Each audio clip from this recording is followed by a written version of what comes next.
Hello, I'm Caillou, and today I'm joined by that damn Pipsqueak, Hello. Dodger, Hey, what's up? and returning face, Pikachu. What's up? And today all of us are going to be reviewing Kahembo Old Dawn, which is the last of the three new sets to be added to MSEM during the summer rotation.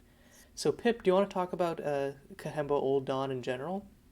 Sure, I'd love to. So, Kahembo Old Dawn is a set made by Canterbury Egg, which features a lot of different humanoid animals um, as they struggle for control, struggle for power in their setting. There's a lot of war going on, and it's a remake of a older set, and I'm really glad we got this remake because the old set was not very good. But the set features several different mechanics, many of which are returning, such as storied. Um, it has a new mechanic called permutate, and another one which is tail, which is like adventure, but it works from the battlefield. Um, and it has sagas. It has just a wide variety of different mechanics that all kind of tie together in fairly Yeah. interesting ways. So Yeah, the I'm main excited to thing talk about is it. the strong like multicolor slash hybrid Yeah. portion of it, which is supported by the prismatic mechanic, but is which is like whenever you cast a multicolored spell, do X. But it's also just kind of like a general theme uh, throughout the set. So I think with that we can get into just starting off talking about the individual cards for MSCM, right? Sounds Sure, good. sounds good. So Okay. the first card we're gonna talk about is Apparatus, which is 2 generic mana for a creature shapeshifter. When it enters the battlefield, you choose a non-human creature type, and it's the chosen type in addition to its other types. And then for 1 mana and a tap, you can put a +1/+1 counter on each creature you control the chosen type, including itself, and it is a 1/1. Mm-hmm. Sort of reminds me of a tribal steelworker. Or Yeah, yeah, I was going to agree Steel Overseer is the Yeah, comparison point here. it's kind of like a crossover between Steel Overseer and like Adaptive Automaton, Metallic Mimic, whatever you want to compare to. I think it's interesting because we have a bunch of different EDH, not EDH, like tribal strategies in MSEM that almost get there, especially hmm, aggro slanted ones. Like we have soldiers, we have, in the because of this set we have hounds, we have all sort of clerics, we have all sorts of those things, and something that just kind of says, okay, cool, let's let's take these kind of seriously, and goes in all those decks is pretty welcome since it doesn't favor any given one of those, it just favors all of them. mm-hmm. Yeah, any yeah. Oh, generic sorry. card like this that you can pretty much put in any tribal deck will, I think, benefit them all as a whole. I don't really see any reason you wouldn't include this in any aggro and slanted tribal deck. Yeah, the one thing I will say is that makes me a little bit lower on it is it does kind of encourage you to overextend. Um, and one of the things that has really been hurting aggro recently in this format is the fact that we have really high quality sweepers, and people who end up playing our aggro decks in the format seem to have a lot of trouble with knowing how to play around sweepers, which just basically means that if you ever end up against a control deck and they have respected aggro at all, you're going to quickly end up in a situation where you're going to say, cool, here's my threats, and they're going to say, cool, they're all dead. Mm-hmm. And then you just lose. On the flip side, Yeah. though, if you play safe with the apparatist, lots of our wipes are like toughness based. Um, Hmm. so if depending on how you like use apparatist, I think you can kind of like uh, stave off the worst of some of those wipes. Especially like Vibrant Rapture, you can definitely like just turn Yeah, by turn like eke it like I think eke it out a Yeah, little bit. So Vibrant Rapture is yeah, really bad at dealing with creatures that are bigger than like 1/1s or 2/2s, so this can quickly put them out of range. Um, you just need to be careful about not just committing everything to the board. yeah, yeah. yeah. I can definitely see this preventing like 3 mana Vibrant Rapture feel bad. The Mm-hmm. one thing I will say about this card that we were comparing it to Steel Overseer, but it is kind of important that the activated ability actually costs some mana. Yeah, that's true. Steel Overseer does not. So if you are running this in an aggro strategy, that 1 mana is going to mean a lot. Right, you can't play on Especially if turf. you're, yeah, if you're trying to activate this every turn. it does slow down your curve a lot. So I would say that this would probably be at its best in a tribal deck that has like a curve that slants to the lower side, so like mostly 1 or 2 drops. Yeah. Or if it was entirely 2 drops and was running Monument to the Fallen Man, Yeah, Forgotten Man. actually, this would be great with Monument to the Fallen Man because you can still develop your board while also activating this. So that's a great point as well. Yeah. Mm-hmm. Also, like with Steel Overseer, any tribal deck that does like puts out tokens and stuff, will probably be good about as well. Yep, definitely true. Mm-hmm. Okay, so let's move on to the next card, which is End of Days. And I'm particularly excited about this card because I think it's expensive for a wipe in our format. It's 5 mana, but the ability to just destroy, like essentially do what is effectively a planar cleansing in most matchups is, I think, big money, especially given like planeswalkers and enchantments, I think, are becoming more and more like common these days, and the ability to answer those as well as the creatures they potentially create is really good. Yeah, this card seems legitimately nuts. You can very easily construct situations where you're a control deck, and it's like, cool, I'm going to name Planeswalker because I have a set of Sun on board, and just wipe all of your things, and I don't fall behind. Or do you say, cool, I'm going to name, I don't know, Artifact when there's no artifacts on the board, and just get a discount planar cleansing. Yeah, I was actually going to say, like, I think Artifact of the non-land permanent types might be the one which has like the least, other than like Rippling Curtain and stuff, it has like the least like representation. So I could definitely see like a control deck which just has like Artifact, if we have any good ones, Artifact based win cons, and then just kind of like one-sided planar cleansings every matchup. Yeah. This could also be very strong in like, I mean, I guess this is kind of like a more niche use, but if you're looking for a planar cleansing type effect and you are playing a deck that actually had a lot of permanents, yeah, that's true. This does slot exceedingly well into that and does fill that niche very well. Like, I don't know, if you're playing some kind of like Enchantress Shell and you want like a Flexible Wrath out of the board or something like that. But in general, this card is basically a better planar cleansing at baseline, and it only gets better if you're running, some kind of permanent in your deck that you might want to resolve in the mid game and then still want to Wrath later. Yeah, like the only time I could really see this being a drawback is if your opponent has like a bunch of permanent types, like, oh no, they have a Villainy and a Xanagan, and they also have an Intrepid, and they somehow also have creatures, like just something crazy like that. But like those situations, like you're probably already losing anyways, like hard. I mean, killing everything except for one thing is not a bad effect, especially when you can pick what thing doesn't get killed. Mm-hmm. Outside of the realm of MSEM specifically, MSEDH always needs sweepers like this. So anything that can get rid of a ton of permanents on the board, especially creatures, because people do sometimes have really nuts turns in EDH, is generally useful. For sure. Okay, so moving on to the next card here, it is Frontier Savior. So I know Dodger. Yeah, exactly. Okay, go ahead.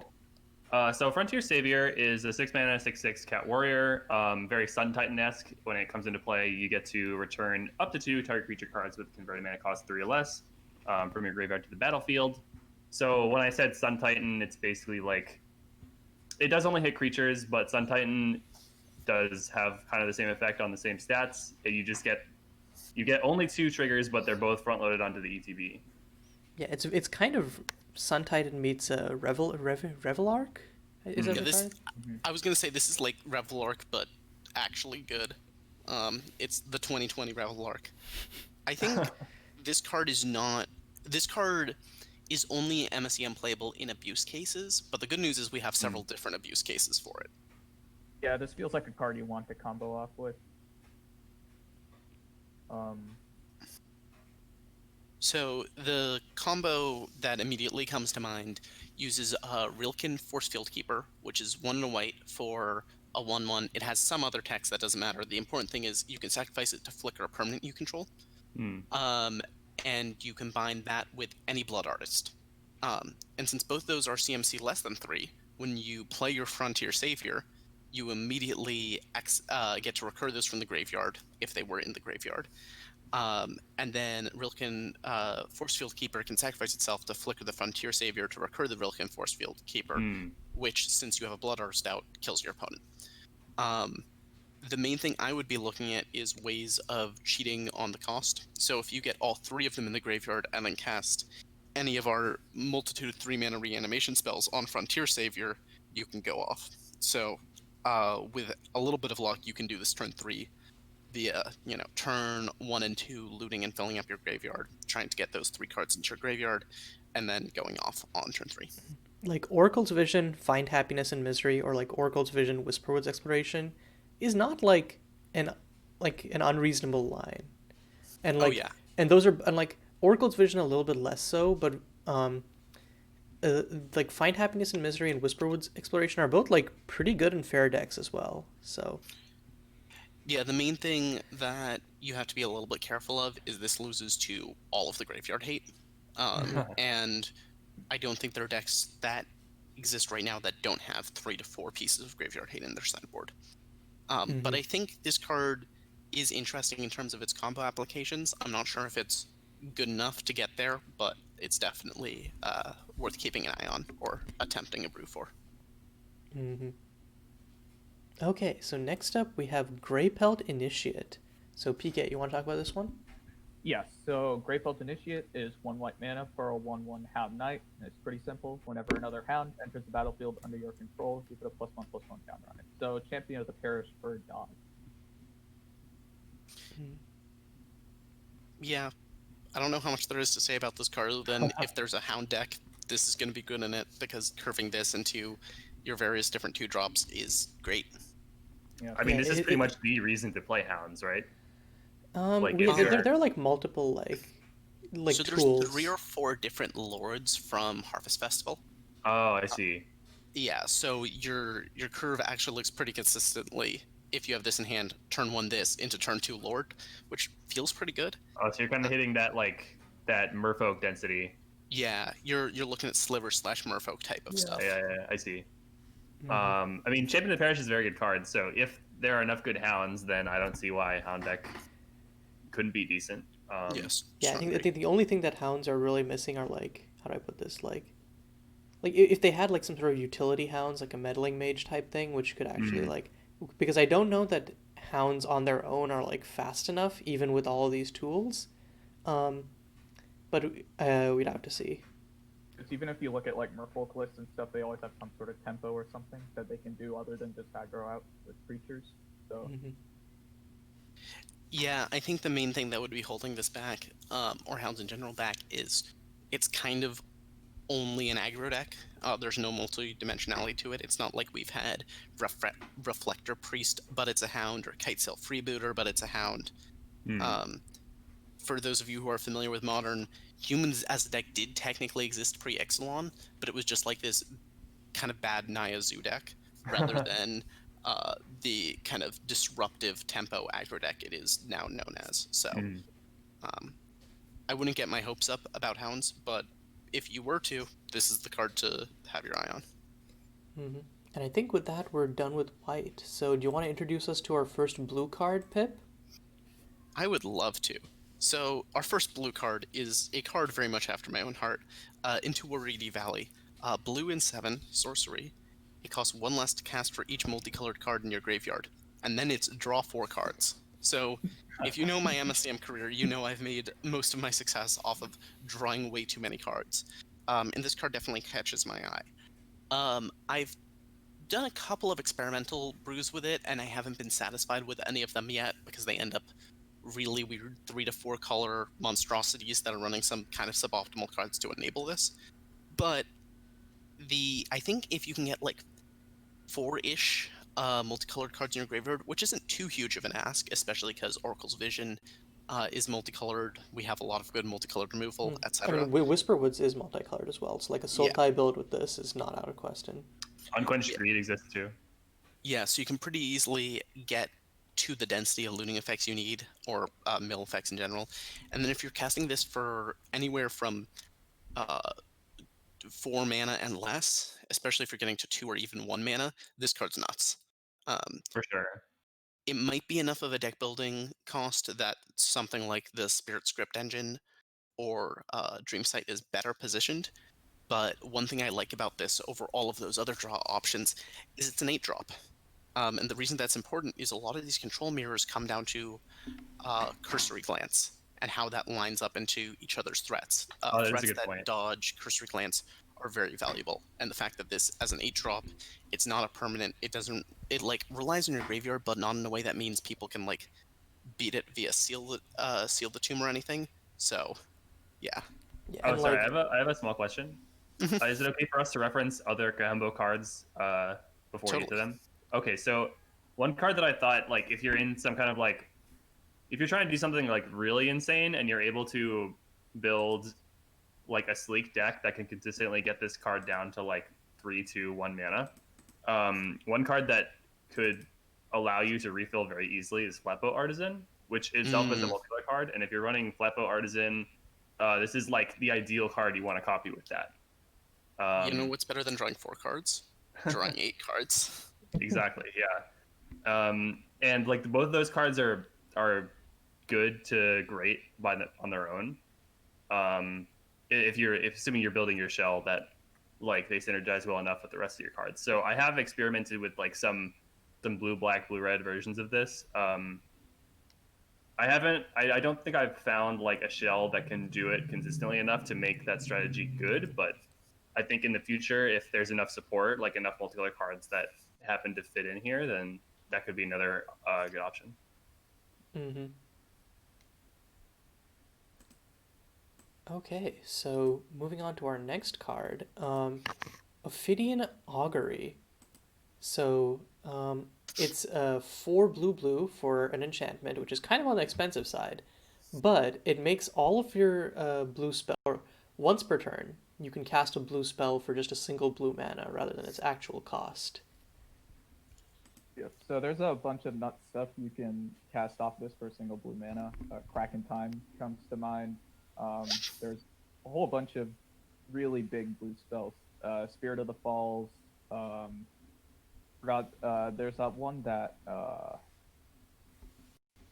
trying to remember it. Infinite Dreams, I think, is also another notable one you cast off this. Yeah. Time and again, maybe. Yeah. Overall, though, like I do definitely get like some. Once you hit 6 mana, you can really start ramping vibes from this.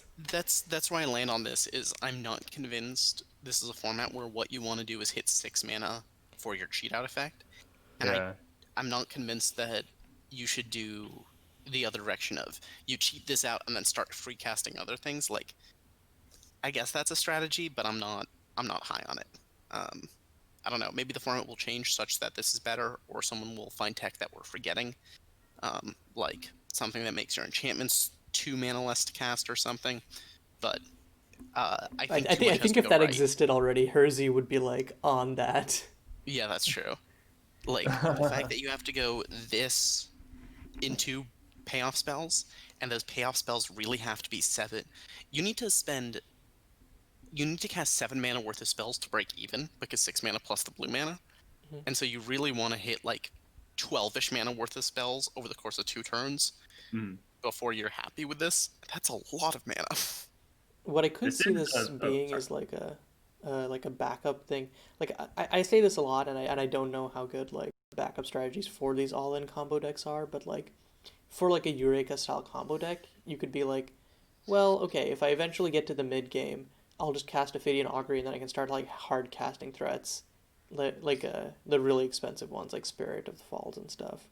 Yeah, I think you're just happier in that case running more cheat out cards. Like we have a high enough density of cheat out cards that if you're in the boat of willing to cast Ophidian Augury, which opens you up to like more angles of disruption, you should just add in another playset of whatever the next best cheat out spell is. Fair. So a couple last things to touch on with this card if you really want to abuse it to the fullest. I believe if you flicker it, you can reuse the effect. Correct. And also, it does each turn. So if you're casting instants on opponents' turns, then you can get twice the use out of this card. Yep. Again, I'm not sure what exactly you could do with that, but those are also just some things to consider. Other quick note is you can't cast things for their alt cost, so you can't coalesce cards with this. You have to cast them for their primary cost. Right. EDH, however, games usually don't really start until you're at 4 to 6 mana. It's kind of nuts there, but you have to be ready for this. This is like a remove on site card, and with 4 players, it's really hard to keep this on the table. Yeah, I actually really agree about EDH, because this is just a very big ramp spell. It's kind of like a Gilded Lotus-esque. And I think especially for a mono blue or like a blue-red deck that doesn't have access to all the ramp that green decks do, this looks a lot more appealing. And if you're running lots of big instants or flash creatures, then you could proc this 4 times in a single cycle, which is absolutely insane. That does start to get really funny. Yeah. One last thing I'd like to mention is this really makes me wish Planar Transversal was still legal, because, like, God, the feeling... Like, I think, like, that would probably be amazing. Just play Planar Transversal off of this, and then you just play a bunch of stupid stuff from your sideboard. Like, yes, thank you. I would like to put all my cheat targets in the sideboard. That does sound very good, yeah. Or at least funny. Mm-hmm. But unfortunately, Planar Transversal is not legal. So, our next card... Next card is actually my favorite in this set, fun fact. I just like it a lot. Not because it's good or anything, I just think it's really cute. Oh no, it is also good. It is also very good. Yeah. So, who wants to take point on this one? I'll introduce it. So our next card is Prodigious Plania. It is a 1-mana 1/1 blue legendary mouse warrior. And it's actually our first tail creature, so just to refresh on how tail creatures work. They use the same frame as adventure creatures from Eldraine in Canon Magic, but whereas adventure creatures you cast the spell first and then the creature, tail creatures you cast the creature first, and then you can cast a copy of the spell once while that creature is on the battlefield. So once we got that out of the way, Prodigious Plania, the creature is a 1-mana 1/1 flash flyer, and it has base power and toughness 5/5 during extra turns. And now where the extra turns come in is Pania's tail is Time Warp. It's 5 mana sorcery, take an extra turn after this one. So I guess, like, yeah, go ahead. It's kind of not. I'm just imagining tails with flickering, which I believe. Yeah, there's a It works deck. the way you want it to. Yeah, there's a deck currently in League which abuses, which can go infinite with Pania, and that's also a hot take. I think Pania is my, like, there are lots of good cards in this set, but Pania is my take for either the best or the second best card in the set, just because I think as a fair, like, tempo-y card, she is pretty good on her own merit, but then just I think she is the last extra turn spell in our format which doesn't have an Exile Rider, which makes her very, very, like, attractive to abuse. I actually would agree with that. This card. And my big issue with this card is Pania literally means mouse. And I am unwilling to tolerate this lazy naming, especially given that Zhang Mao, who's a red panda planeswalker we'll see later in the set, Zhang Mao literally just means means panda, not red panda, just panda. So I think we need to demand better naming conventions from our designers. It's not often that the best card in the set is also a really cute mouse warrior, so take that. It's true. Mm-hmm. Honestly, whenever I see it, I always think that Pania is the owl. But they're both cute. Also, fun fact, it took me more time than I'd like to admit to realize that Egg's new avatar was Pania's art. Yeah. Mm-hmm. Okay. Anyone else got anything to say before we move on to the next one? I will just say this card is really, really sweet. Fits in lots of different decks, either fairly or not. Oh, I have one last thing to mention before I move on. Is that this card, along with many of the other, like, legendaries in the set, by virtue of just being, like, very cheap and good on their own, help to like enable lots of like the legendary and storied synergies, which I Mm. think have been coming up a decent amount in brewing and experimenting. So it's definitely something to keep up. Is that legendary is like a relevant piece of text on this. One thing I will note related to that actually is if you can figure out how to make a kind of legendary tempo deck work with like this and Orichi and Lord Rokai, um, Anti-Magic from Storytime is a card that hasn't really found a home in this format, even though it's found a home in the Highlander format Myriad.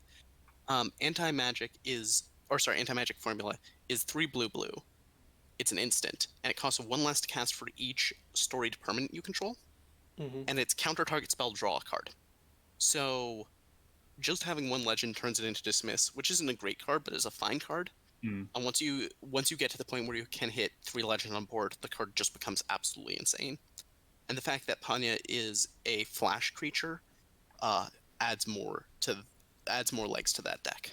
Yeah, like I was mentioning there's the Suzume Shinrei Rokai Monument deck from League, which like that sounds like it would fit perfectly in. You have a bunch of legendaries. You are with Monument, you can essentially like hold mana up anyways.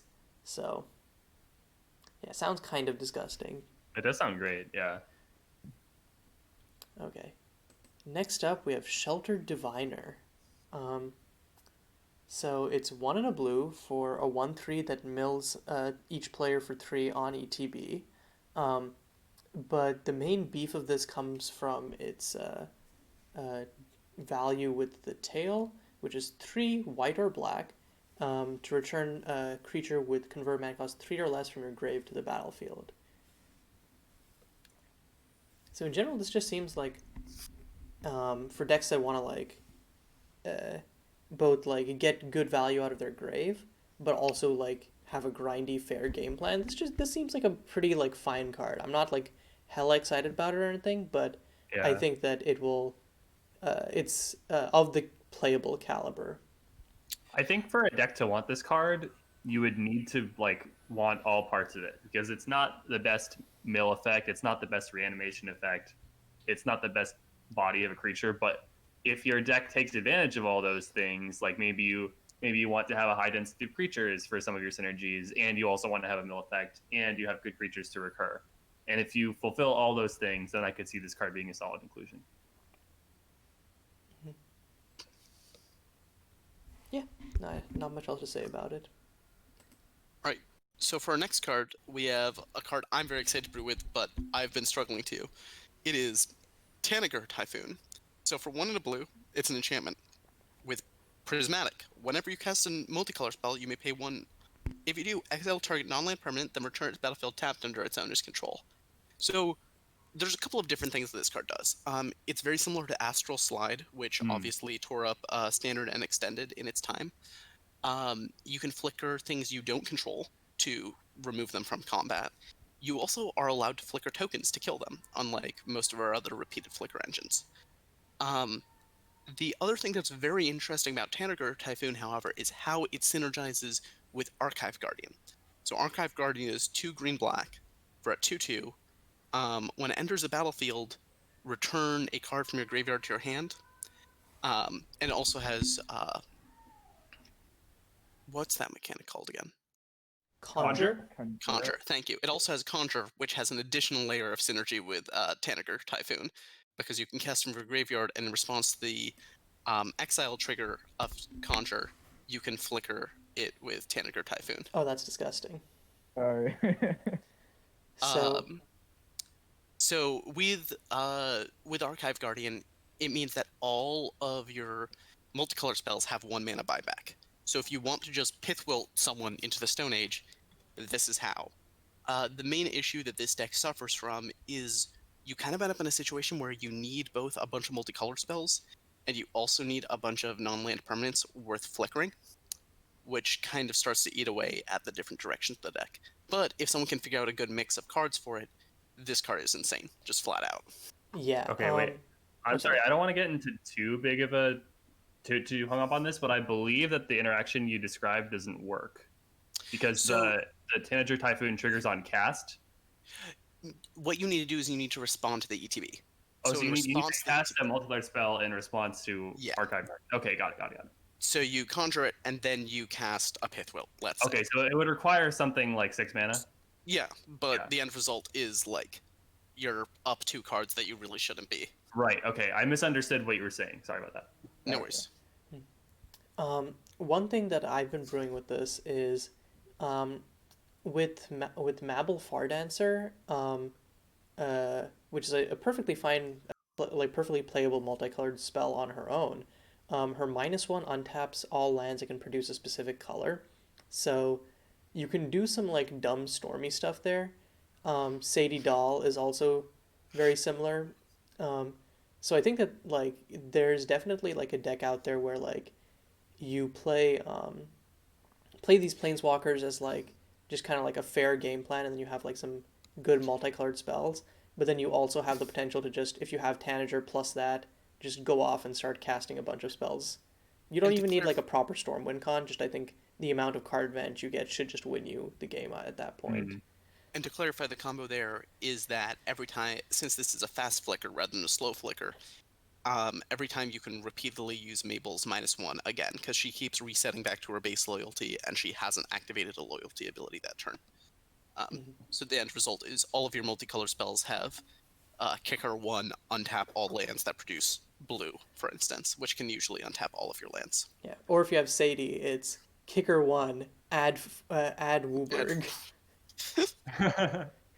Which, you know, is just kind of fine in a multicolored deck. But yeah, basically the bottom line is that this card, while it is a do nothing enchantment for 2, it has a lot of potential dope synergies, and I think that like I'm excited to see how it plays out. Okay. Next up, we have our first black card, Butcher of Shallow Graves. It's 3 black for a 5/6 with Death Touch, but the real draw of this card is its ability, which is once each turn you may cast a creature card from your graveyard by paying life equal to its converted mana cost rather than paying its actual mana cost. Which, you know, free casting spells is always abusable. It's like one of those creatures where when it hits the battlefield, it'll definitely have a real impact if you built your deck correctly. It doesn't even need to stick for longer than a turn, because it is like prime removal bait, but if you can get a big enough target right as it enters the battlefield, then you should be set. Yeah, also there's a cool combo with this in a Rilken Field Engineer, where with both of them you can just like instantly kill yourself, just on the spot. Yes. Only if your life total is evenly divisible. Because you can't pay life you don't have. So clearly that's the problem with this combo. The other thing I would note about Butcher is I actually don't think it's good with a large payoff. I don't think you want to be casting this as an expensive reanimate spell. I think you want to be doing like more of a Chi-Gao style thing with this, where you play it and then immediately cast like an Archive Guardian or some other like 3 to 4 or Snowfield Mother, some 3 to 4 mana value creature that then puts you know you have a bunch of pressure on board. You're up a card. You're in an advantageous position. Snowfield is actually disgusting with this is Snowfield Mother. Really good. Other thing of note, and this is probably a slight oversight, Butcher of Shallow Graves has the once each turn wording rather than once on each of your turns wording, which means if you have flash creatures in your graveyard, you can take double effect out of its use. Also great, yeah. Yeah. Oh, that's big money. So you can play your Veilborn Meddlers from your graveyard for value. No! I can see a very interesting like Sultai Duff deck where you just like are running a bunch of random ETB creatures and like a couple of random creatures that have flash and just run this and some dredge effects, and then you know you've got a pile, but it's a pile that's doing some powerful things. Sheltered Diviner, my time has finally come. I think this card is most comparable and most interesting when compared to Scion of Desolation, because it's doing a very similar role. It can't cast out of your opponent's graveyard, but it's still doing it at a similar speed, i.e. when it enters and then once each turn afterwards. This has no limit of CMC. but it does have the downside of you're losing life. It is a marginally better body, but also once you're at the 5/5 point, it really doesn't matter whether you have that 6 point of toughness. Death Touch though. Yeah, so does So does the Scion. Oh, so does Science. Okay, my bad. Yeah. I think the important thing is like sometimes like when you're empty-handed, you can be like, oh, with Scion, because you get like one piece of value out of it, and then if your opponent has like a removal spell or something, like if they already have like ways to deal with your creatures on board, you're like, well, back to top decking, or like if they have like a massive board. Well, here you can just you don't need the swamps to just keep reanimating stuff. Mhm. Really, the combo with this is you play it and then you immediately reanimate another one out of your graveyard, which then reanimates a third thing. And for the low cost of like 5 mana and 8 to 10 life, now you're in business. Once you get to 5 mana, you can really start ramping. Yeah, I think your deck really wants good cards. If you're running this kind of strategy, your deck wants good cards that also have incidental life gain, like Snowfield Mother, maybe some other card that gains you life just by playing it or something like that. I'm not sure what that would be. The problem is like I'm trying to think of like, are other good life gain spells like stand unassailable?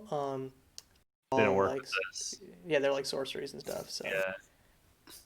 Once you the once each turn wording also makes this doozy in EDH, especially once you're at 40 life instead of 20, and you have 20 life.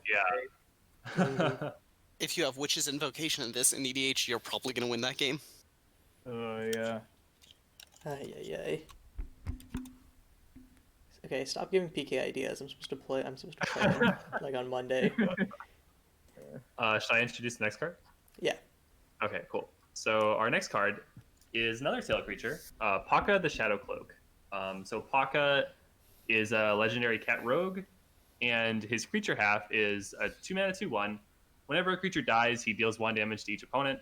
So not that exciting. It is some kind of like Blood Artist-y effect, but the spicy part is we get his tail, which is Conclusion. For 3 mana, 2 and a black, you get to destroy target creature as a sorcery. Yeah, so you should never underestimate like onboard removal or onboard counter spells of any kind, because it's really effective in psyching out your opponent. With this on board, in some circumstances, I don't even know if I would play certain creatures. Yeah, onboard kill spells are very good. The fact that this creature's base state of a 2/1 with the Blood Artist clause is something that has seen MSEM play in the past. There's one from Descent. Yeah, Twilight Blade. Yeah, Twilight Blade. Notably, though, this doesn't gain life, which can sometimes be relevant. True, but the one from Harvest Festival also doesn't gain life, instead scries, and that one has also seen play. Oh, Magribi Oracle? Yeah. Yeah. Fun fact, the second Paca you play immediately does 2 damage to each opponent when it dies. My favorite 2-mana creature shock. Excuse you, it's something slightly worse than Lava Spike. Just a little bit. Just a tiny bit. But yeah, I think Paca is just kind of like it's good on so many axes in terms of like, oh, it's a Blood Artist. Oh, it has removal. Oh, it's got legendary synergies. So I think that fair decks will kind of just like hop to Paca if they're. One other thing is it's also a rogue, which is relevant. Oh, it is a rogue, and it's 2 CMC.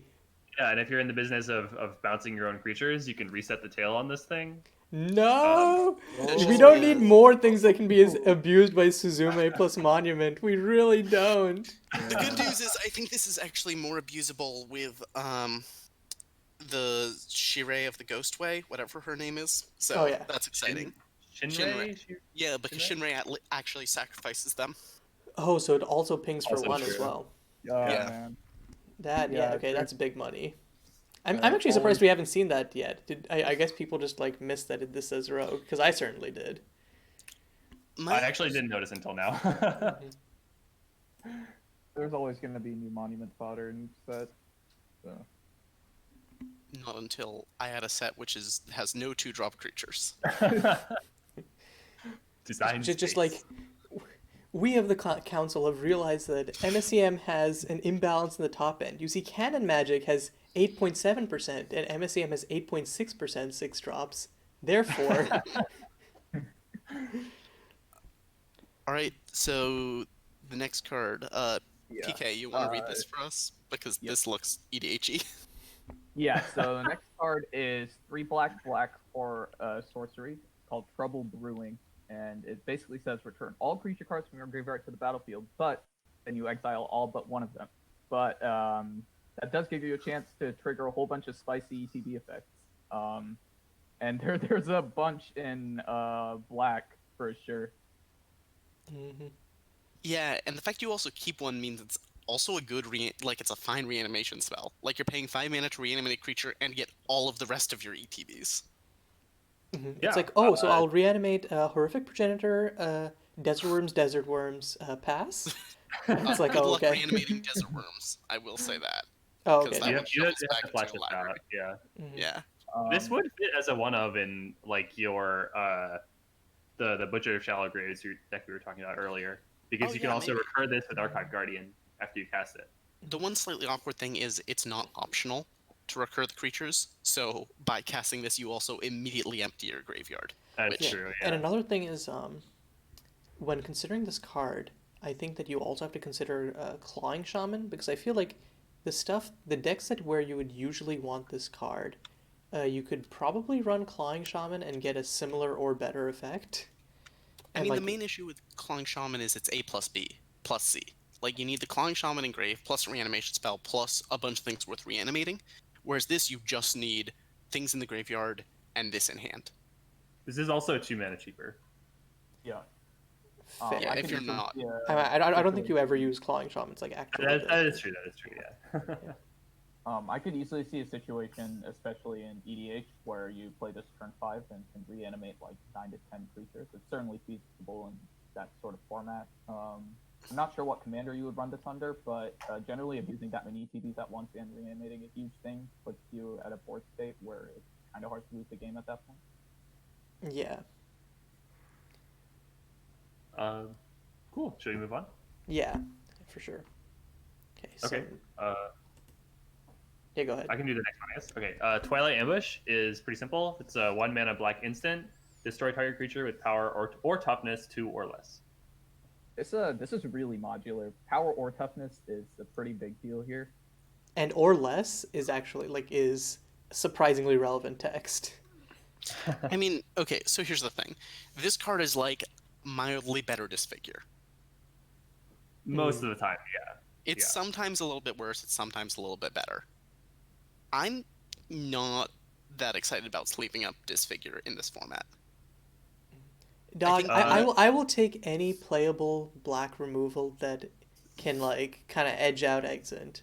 That's all I'm saying. I don't think this It's not going to remotely edge out does that. Exant. Yeah. Oh, wait, no. By edge out, I don't mean like edge it out completely, but I mean like No, I- I don't think this is even a consideration. Like, I think you 100% you would- run Descend before this, and like, Really?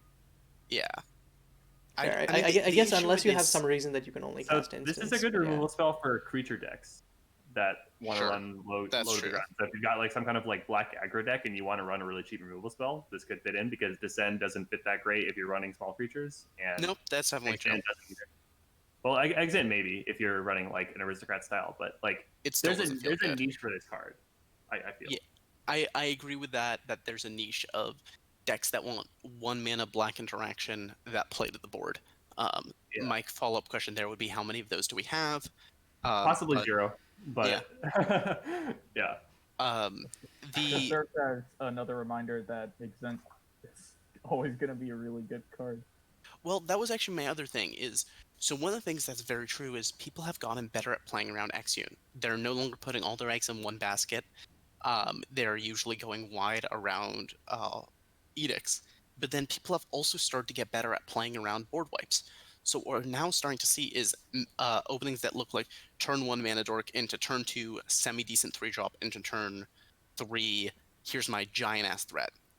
And though, Exeunt can't handle that board state, Wraths can't handle that board state easily, but neither can Twilight Ambush, and that's actually where I'm down on it, is if this card was better at handling larger creatures, or like those medium-sized threats that Exeunt can't get to, I'd be way more excited about this card. Maybe But they I had just- some kind of So ticker or basically, if something it was like that. engrave. Yeah.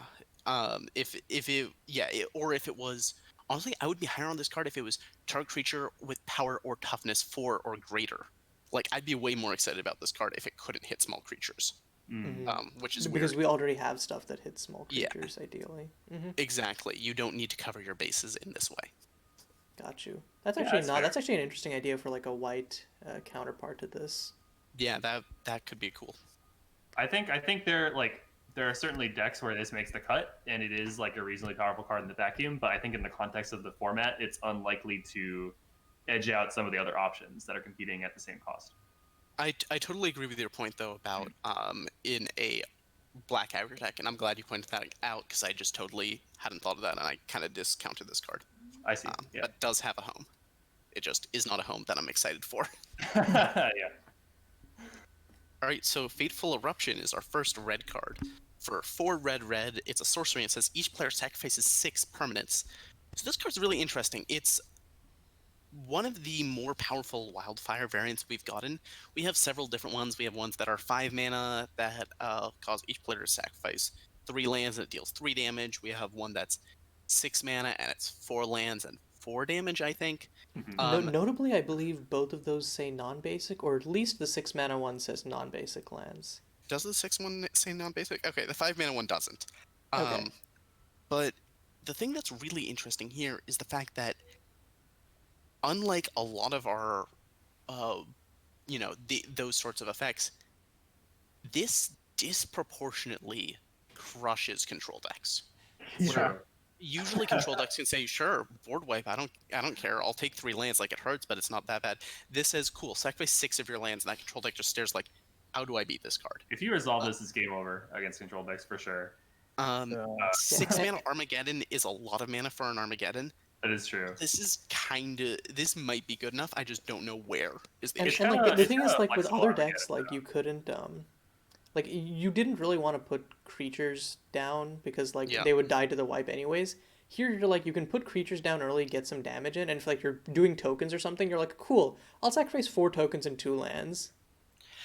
I will say this is harder to break symmetry on because you can't do the thing where it's like, oh, well, all of my mana's in mana rocks, so I don't care if we sacrifice all our lands. Like, nope, you have to sacrifice 6 permanents. One So, card that actually really jumps out to me on this is Chrismite Vault. ooh, yeah, that's pretty Yeah. cool.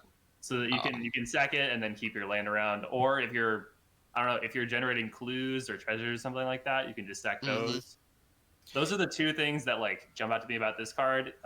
Because I think for it to be good, you'd want to be breaking the symmetry in some way.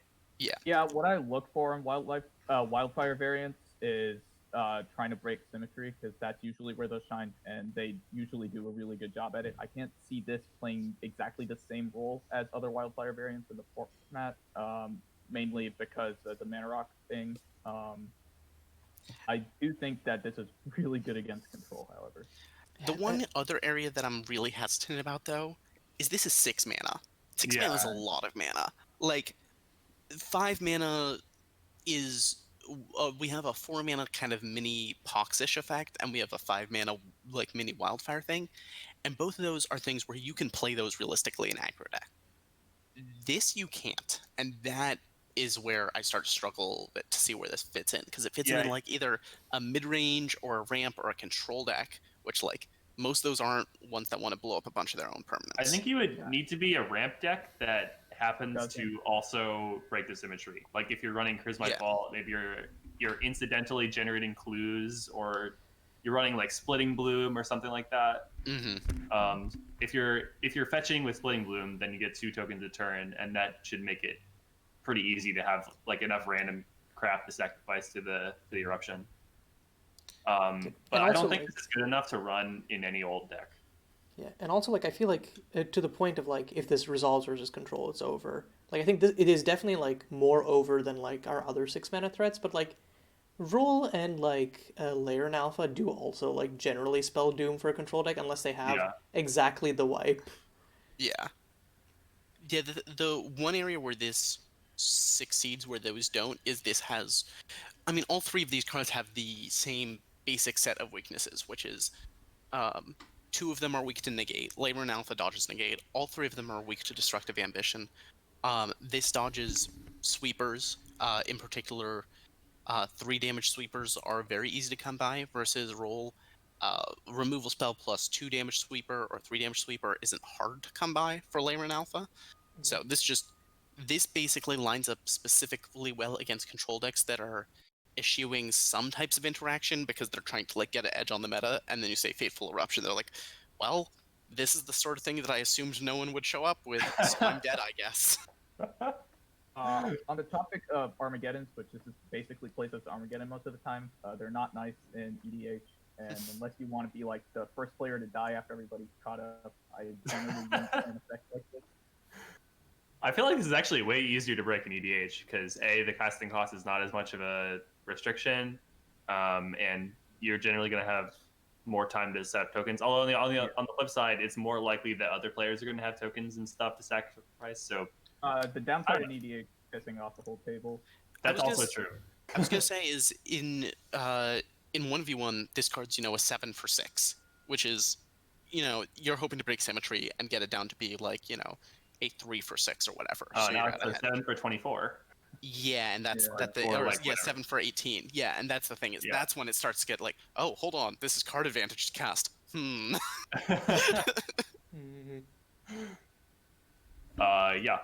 I think we said pretty much everything we could say about this, right? Yep. All right. So the next card is Grey Pelt Ruffian. I think Dodger, you're the one who had some stuff to say about this. So yeah. So Grey Pelt Ruffian is a common. It's a 2-mana 3/1. It's a hound, which, as we noted before, is important. It has trample, and it gets +1/+1 as long as you control a storied permanent. Storied permanents are either anything that's an enchantment or legendary.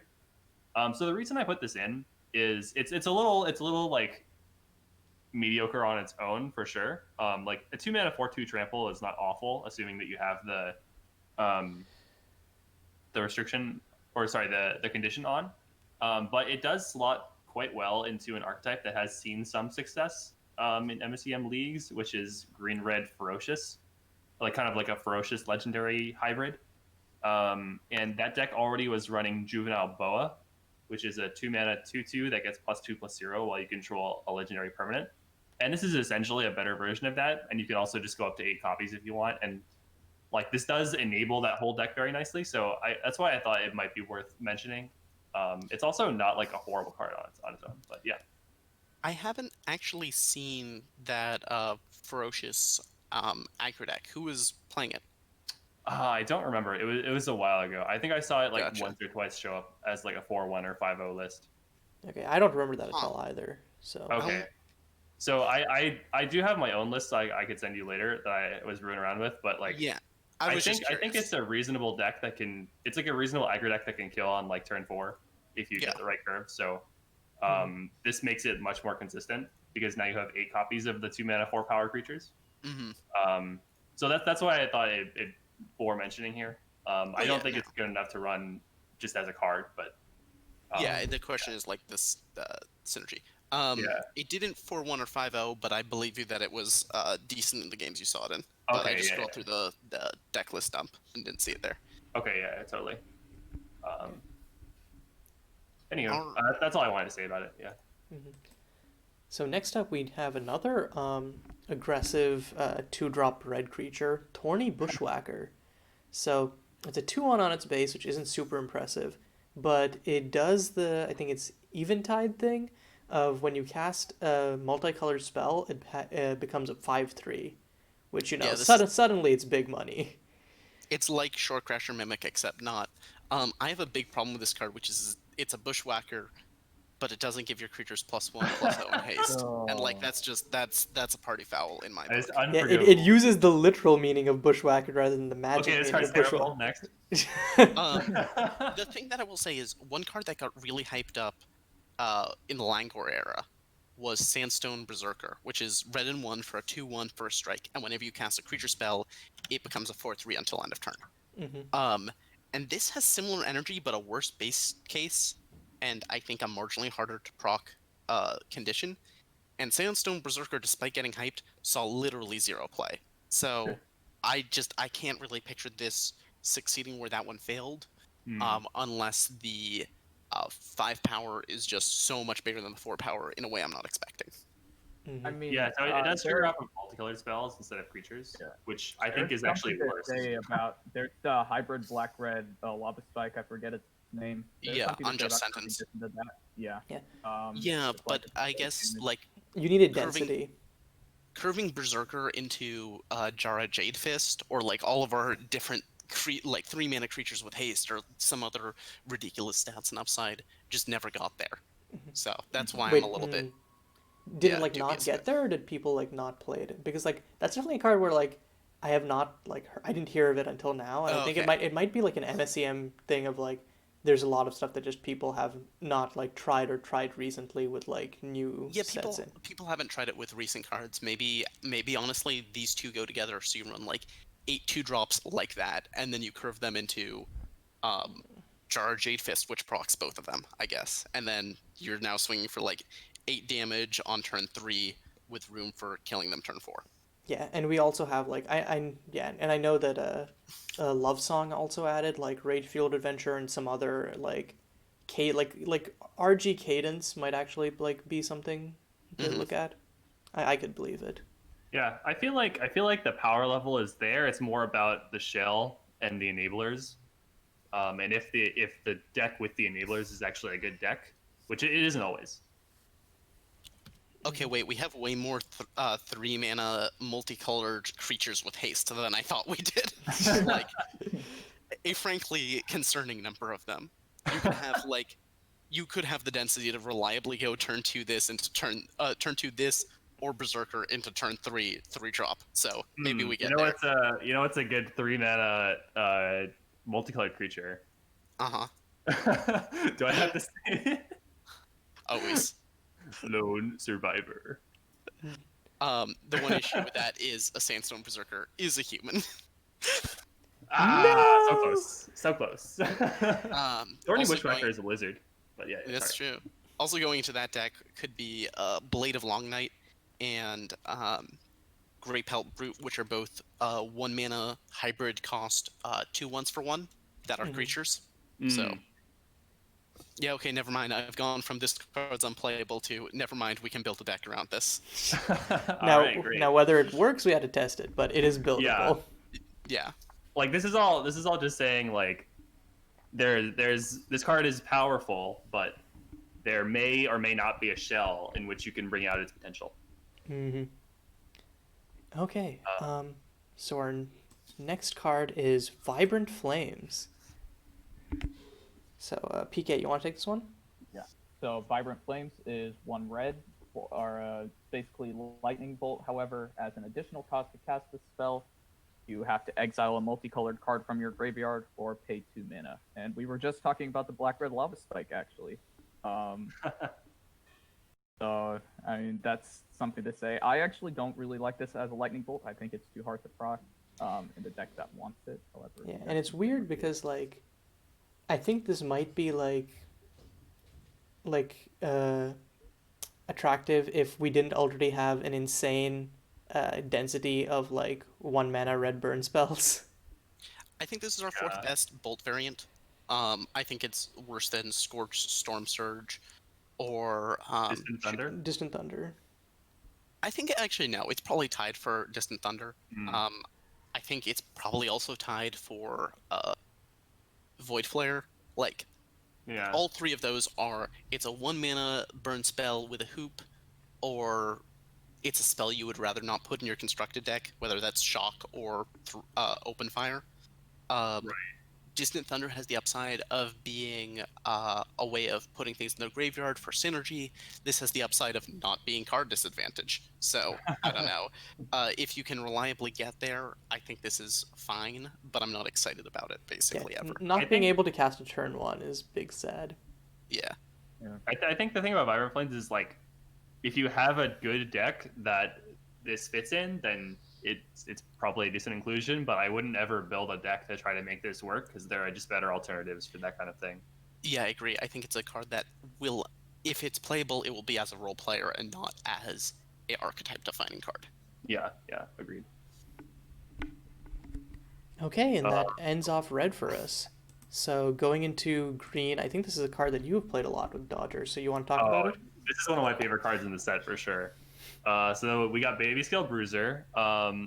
First of all, it has top 5 art in the set, I'd say. It's a it's a 2-mana 2/3 for a Lizard Scout, and when it enters the battlefield, you can reveal a creature card from your hand. If you do, it deals damage equal to that creature's power to target creature an opponent controls, and the opposing creature deals damage equal to its power to Baby Scale Bruiser.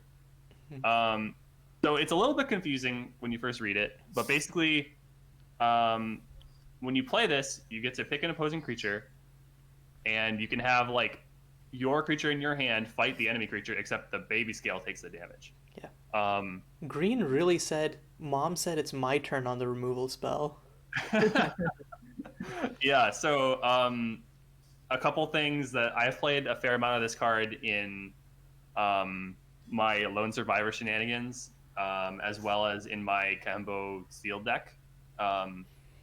I would say the biggest gaffe I had was revealing a Runescale Brawler, which is a 3-mana 0/0 that enters with 3 +1/+1 counters, and I did 0 damage to my opposing creature.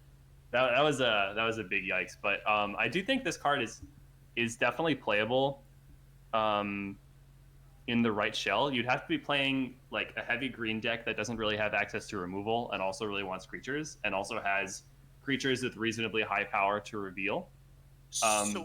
Yeah, sorry, I kind of disagree there in terms of you don't have other removal options, because I could see playing this in like an Abzan or Bug deck very easily, because the fact that it's a 2-mana Chupacabra variant is absurd against aggro, where you can go turn 2, play this, kill your mana ascetic, or kill your 2/1 for 1, or whatever aggro threat. That is absolutely the best thing you can do with this. The problem is that sometimes it isn't a Chupacabra, because if you're hitting anything with 3 or more power, it's going to die also. Sure, in that case, it's a 2-mana kill spell. But I guess which is also fine. Yeah. Right, it's passable. I guess what I'm saying is, in the early game, this card is kind of one of the scariest things for your opponent to play because a 2/3 for 2 is like a kind of defensible stat line. It's not like nuts. It's not going to break the format on its own, but it's fine to have as leftovers. And if your 2/3 for 2 also killed a creature on entry, especially if it was like your opponent's early play, and then this can then block another aggressive creature or go on to start beating face, like that's kind of nutty. Yeah, and that is really insane. I will say the fail case is in my opinion that just from my experience playing with this card, that scenario doesn't happen very much. Interesting. At least in the scenario that I've been running it, which is as a 2 of in my mostly creature deck. I think if you're running 4 of this card, you're going to see that happen a lot more often. But I also think in that case you need to be like running 36 plus creatures. Yeah, well, my deck is running 36 plus creatures, right? And I think that maybe a solution to that would just be to run more of this card. But you also have to have a creature in your hand, and it also has to be strong enough to kill the enemy creature. So like, there's a decent number of hoops to jump through, but the fail case is still not very bad, and the success case is very strong. So I think this card is very good. You guys are talking about good uses for the card, but if there was ever going to be like a Boros Reckoner or Stuffy Doll printed in the format, or maybe there is and I'm forgetting, this becomes a really cool janky combo deck. Unfortunately, it only hits creatures. Yeah, that's the sad thing. So you see, what you first do is you Siraj your Stuffy Doll to your opponent, and then you can really start comboing. The other thing that's kind of sad about this is that Baby Scale Bruiser does the damage, because I was definitely starting to look at, okay, what are the stupidest damage triggers we have on creatures? Or you reveal like a lifelink creature or something. Yeah, exactly. Yeah. You reveal your 1/1 Death Touch from your hand. You're like, got him! I completely misread this, and I thought it was like I thought that the creature that you revealed dealt damage to Baby Scale Bruiser, and then I was like, wait, hold up. This with Merciful Euroda, it's kind of nutty. So yeah, I guess I would just say, like, I think more people should be running this card, particularly in the sideboard, because in the cases where it's good, it's very, very good. You could see this in like a Podlight sideboard. The main reason to not do that is it's not very good to tutor up. and you can just fit in so many more haymakers in Podlight as a deck. But for something like the Green X Scion decks we've seen floating around, like the Avatar of Plume Duval Yeah. piles, those decks kind of, on paper at least, struggle versus creature decks. Or not creature decks versus aggro decks. In practice, I haven't seen that matchup go badly, but that's certainly something that in theory they should struggle versus. And if you just board in like 4 baby scale bruisers, I don't know how like aggro like Zoo or whatever ever beats you. Yeah, in my opinion, this card is better than Bessie's Bruiser, assuming you can trigger it reliably. Ooh, okay, that makes sense, and Yeah. also is a very good comparison point because that Because card you is can kind of sick. you can play this card into an empty board as well, whereas Bessie's Yeah. Bruiser, you cannot. Eats That's itself. another thing. Yeah. Nom nom nom. Yeah. It also won't force you to eat your own creatures or whatever, but you just have to be able to enable it. I guess is the point. Yeah. Sorry, we've talked about this card a lot, but I think it is a very interesting card. So the next card is A Wide World Awaits, which is a mythic, a very pretty name, very pretty art, and the effect is kind of whack. So it's 2 green, pay the top card of your library revealed, you can cast it as long as it's a creature card, and you can pay Wooburg rather than the mana cost for creature spells you cast. So, uh, so let's kind of think about this card. The creature future sight mode is fine. We've seen that in Vizier of the Menagerie, which was a creature which has some upsides and some downsides, with a slightly different version of that third ability. It's pretty comparable overall, which wasn't nuts, but it was acceptable. I think where this card really gets nutty, and I'll defer to PK on this, is EDH. Because in EDH, Yeah. you can fit Yeah. all sorts of really dumb things. The main issue is this has a Wooburg color identity, but luckily we have several different legends that also do.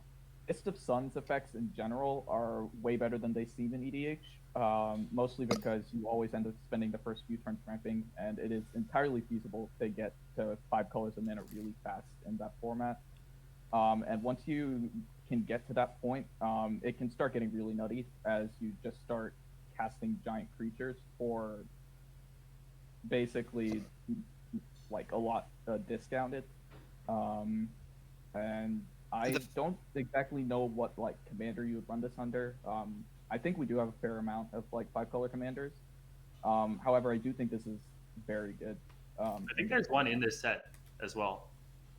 There's several. Anyama, Elder Guardian in this set. Jacques, Crystal Touched in Love Song. Melee, the One Mother in Novia, who I do not think is an option. Ryukami, the First Sovereign, who is legendary Matters Dragon from Path of Shadows. And who also notably is the only EDH champion card. Yeah, EDH champion card. The Ultenin Emissary, which is kind of funny with this because this is also what the Ultenin Emissary does, effectively. Mm-hmm. So you have actually choices to make as to what 5 color commander you want. So that's really nice, honestly. Yeah. I'm not sure.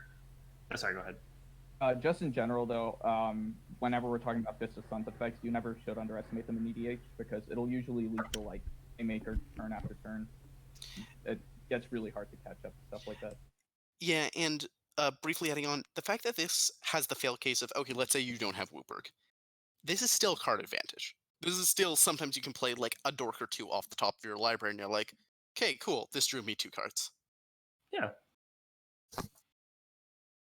I don't think it's nuts. I think it looks cooler than it is, but I think it's solidly playable. This would not have been a rare or a mythic I would have been upset to open if I had spent money on booster packs here.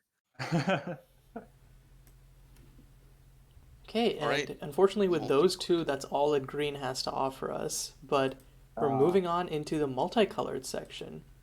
The first of these is Anomalion. Sea Gateways, I can't pronounce it. It's green and a white for effectively a 3/3. And it has Permutate, which is you can remove a counter from a creature you control. If you do, put 2 +1/+1 counters on a different creature you control.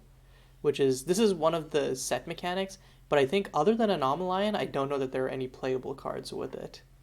I think it's the only one that we've included in our list. Mm-hmm. I could be wrong. This sounds like something Zoo wants.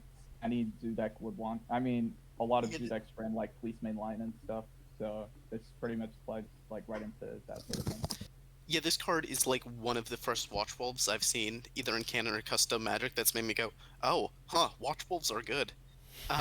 Because when you curve like a one-drop aggressive creature, like one of the experienced orcs, even notably, Yeah. into this, into turn 3, you can even like permutate, remove one of the counters from one, then put 2 on the other, and effectively have added 1 more power to the board with literally no additional board commitment. Hmm. That starts to get scary very quickly. Yeah, And and I then when think you're that combining like that with things like Lone Survivor or other good 3-drops, or Mm. creatures with +1/+1 counters matters, like Avatar of Avatar Nature, the the Natural. Resolute. Natural, thank you. Yeah. I was thinking the cons card Right, of right, the right. Resolute. Yeah. Um, it starts to snowball very quickly. yeah, and So like I have played a lot of Anomaline, and it is every bit as good as you guys say it is. Um, you don't even really end up activating the ability that much, but again, just the threat of it allows you to attack a lot more easily, and it's also in above the curve body, and then just like if you're running this kind of zoo deck with like all these like super low cost dorks, and you're trying to maybe you hit a board stall. This actually gives you a way out because you can continuously generate more and more counters and put them on whatever creature is most advantageous for this for the situation. Um, so it's very flexible, just very good in all cases, I would say. Building on that, the most nutty Anomaline deck I've seen so far was Augur's one, which used it plus Gathering of the Gang. Because Anomaline plus Gathering the Gang is kind of stupid, because it turns it into a Squadron Hawk, where you play one Anomaline, and the fact it enters with a +1/+1 counter means you tutor up another Anomaline, which you play, which finds the third one, and then once you play the third one, you're like, cool, what is the best creature in my deck? And you grab that. And then also, you can just keep permutating to say, cool, let's put another counter. Oh, look, or 2 +1/+1 counters. Oh, look, that procced Gathering of the Gang again. That is And you pretty then sick. tutor up another thing. It's like, Jesus Christ, you start to bury people. hmm Also, I will say this probably has the cutest name and cutest art, or not cutest, but like it's up there. It's in the running. Yeah. I never thought a weird spider beast cat thing would look so cute. All right, so what card's next? I believe Barusan it's Anamorph. Highguard, which I Oh, no, don't sorry. think that we don't need to really say much about this other than look, it is Hound Lord. Hound's Yeah. playable. Yeah, pretty much. Yeah, just Mana adds Hound another Lord. hound to the hound. If you want to play hounds, play it. Alright. Mhm. Like 2 mana Uh, Lord's good. Bottom text. Okay. So next card we have is Fractured Illusion. I'll just go over it real quickly. Fractured Illusion is a 3-mana blue-red instant. You choose any target, so that means like creature, planeswalker, player, and you change the text of target instant or sorcery spell to this spell deals 3 damage to the chosen target, draw a card. Now that the draw card is included in the text of the instant or sorcery spell that's getting changed to, so like you're making you're essentially doing 2 things. You're sort of like countering a spell, but then you're replacing it with like another spell that the spell's owner gets to cast instead. Right? Yeah. Was that a good way of explaining Yeah, it? it's like it's not a great card.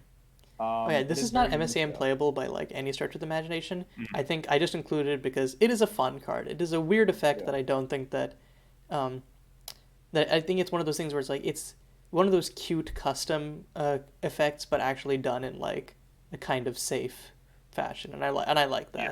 Yeah, yeah. Um, I think the thing that makes this really not that great is that it only actually works on instant or sorcery spells. So combined with the fact that it's actually card disadvantage unless you're making it kill a creature, and it costs 3 mana and it's 2 colors, it's just too much. Hmm. Yeah. But still, I want to just dome so like somebody plays a role and I'm like, actually, you're dead. that would be You know what's that would also a be really good way of saying now no you're dead when someone casts a roll? It's called negate. Just like Yeah. you just spend 2 mana and counter their thing, and then if It's they the were principle of the thing, Pip. Or you The can just hold them in principle. response. I think the most important thing is that we already have a card that is similar, called Mental Meltdown, but that's an aura that enchants instances or sorceries, which I consider to be strictly better than this text hacking. Like, Okay, wait. I have a. This is not super important, but if your opponent plays a spell and they have hexproof, and you cast this on their spell, are you allowed to deal 3 to their face or You to would have their be own? if Because it didn't say choose any target. So that first line of text means this spell does have to target them. well, is it if is the fractured illusion targeting the opponent? Yeah. Yes, that's what that Okay. first line says. Okay. Unfortunately. Well, yeah, I guess that like you Fractured could. illusion Yeah. has 2 targets. The first of which is the thing you're trying to redirect the damage to, Okay, and the okay. second of which is the instant or sorcery. That was yeah. If it said choose a target, and then the rest of that text, you would be I correct. see. You can actually bypass hexproof because you don't control the thing; they control I the see. thing. Got it. Okay. That's all I wanted to ask. Sorry about that. Yeah, no worries. All right. Okay. Next up, we have a greedy blue-black card, Fume Whisperer, which is it's 1 blue-black for 3/2, which essentially has heroic. Whenever you cast a spell that targets it, it gets +1/+1 and can't be No, blocked. whenever you cast any spell that targets any. Never mind, I'm dumb. Okay, It's closer to sabotage. Yeah, okay. I missed that. I missed that comment. I'm like, the base case is not that good. Suddenly, Yeah, the base case is. sucks. It's still with that. It's not very good, but It's better. But like the main reason you're probably playing this is because of Hail, which is essentially just 3 blue and a black, yoink any permanent. Yeah, I mean, something to say about onboard removal like this, or this is like weird pseudo removal. It's always gonna make your opponents like antsy. I think Brainwash is very powerful. The fact you can grab planeswalkers, lands, whatever, is good. I don't think it's 8 mana good. I don't think You're like the attached to the creature. You're like basically that's the thing is, if Brainwash was a card on its own, I would sometimes play Brainwash straight up. Like there are decks I built where I would be boarding in Brainwash. But Brainwash when I have to play Fume Whisperer, and if they shock it before I get the chance to untap, I'm just so far behind. I don't have interest. If this card was slightly more defensively statted, like basically this card is offensively statted. It's mostly designed to be like you play this on 3, then you removal spell their creature and hit them for 4, and like then on turn 5 you steal their 1 remaining creature and you hit them for another 4, and like very quickly you can snowball that. I'm sure it's pretty dang insane and limited because mind controls always are. Yeah. But I mean, this is also just insane limited in general. But I don't think this gets there in MSEM. Yeah, I think it's a fair assessment. I would agree. Yeah. Okay, next up we have Howling Shieldbreaker. Who wants to take this one? I will. All right, so Howling Shieldbreaker is black and a red for a 2/2 creature, Hyena Warrior. It has Menace, and whenever an opponent activates an ability of a permanent, if it isn't a mana ability, it deals 2 damage to that permanent or player. Creatures like this are, I think, always going to be good in aggro decks because incidental damage like that is usually pretty good. Yeah, it kind of comes down to how much damage you expect this to do. I'd say if you expect the ability to deal on average 4 damage, then this is a very solid creature. So that's 2 fetch lands. Yeah, and that's totally reasonable to assume, I think. Although one thing that is worth noting is that it also kills creatures that will use their abilities, or it'll deal damage to planeswalkers that use their abilities. So like, it's not just Harsh Mentor. It's sort of like a weird like version of it. I think this is on average better than Harsh Mentor. The question is, so we've had Harsh Mentor in the past actually. Discoveries of Akiva had a Harsh Mentor like with experience, and that card briefly saw play because it kind of had this weird ability to shut down a bunch of our infinite combos at the time. However, a lot of those infinite combo decks have been removed from the format, and all of the decks that were playing that Harsh Mentor like were blue-red or red-green or mono-red. So I don't know. I feel like if you're in red-black, you're probably better just killing the creature. But I think you can main deck this, and you couldn't main deck the other card. So that's a pretty notable thing. I feel like if you'd want this just for like the off chance, like, oh, it's a body that I can hit with, and then I can deal additional damage that'll get me closer to killing them. It's that sort of aggro card. I think when you're on the play and you play this, your opponent has cracked at most one fetch land and realistically needs to crack 2 more for the mid game is like fully underway, just based on how mana bases are constructed. So this becomes a you must answer this before you crack those fetch lands, because when you're playing against a fast-paced aggro deck, you cannot afford to take 2 to 4 free damage like that. So I just want to confirm something. Just this is the way I'm reading the card. If you control Howling Shieldbreaker and your opponent activates an ability of a creature, you get to choose whether it deals damage to that creature or to its controller. Correct? Correct. Okay, good. Yeah. I So that's good. honestly don't really see a case in an aggro deck where you'd want to hit creatures with this. The case is if the creature could block down the line, or like has a repeated ability that's going to screw you over. Yeah. Most people aren't playing creatures with activated abilities though that aren't mana abilities. So yeah. This does hit spirited creatures, I believe, when they use their spirited effect, but I think that's only Jade Vault Reclaimer. I might be wrong. Yeah, which isn't really that much of a concern, but I guess that is sort of a weird edge case. Unfortunately, it only affects the abilities of permanents, not cards. So if your opponent cycles, they don't immediately take 2. Right. As funny as that be. It does like. I think fetch lands alone probably makes this a worthy inclusion in some decks. And then something to say about our fetch lands in this format being shocks instead of like little pings. It makes this like a lot meaner than like Harsh Mentor would be in Modern. Yeah, and it has Menace too, which is not negligible. It means that you're more likely to get in a couple hits in the early game, which overall contributes to the amount of damage you expect this to do, which is really just what you're concerned with if you're playing an aggro deck for the most part, is like, what's the expected value of damage for me playing this on curve? Sounds good. All right, moving on. Okay, the next card is one that I'm excited to brew with. It's Parrot Pools. So God, if this card ends up being playable, I'll be so happy. I'm gonna do my darndest. It's blue and a red for an enchantment, and whenever you cast a multicolored spell, you make a 1/1 bird with 1/1 bird token with flying and haste, and whenever 3 or more creatures you control deal damage to a player, you draw a card. Like, there was the earlier like storm deck, or storm in quotations deck, with the Tanaker Typhoon that I think this slots well into. I also think that like it's not like it's not one of those cards where like it's overwhelmingly good on its own, but like I think if you're building around multicolored or have a good density of multicolored spells anyway, like this is just a reasonable card. I think it's a mediocre Young Pyromancer, but the question is, are mediocre Young Pyromancers still good enough? I think flying and haste is pretty, like both of those are like relevant pieces. It's also much harder to remove than Young Pyromancer. Well, Too. Like, that's the thing. Yeah, Young Pyromancer does kind of die to everything, but on the other hand, it does provide pressure on its own.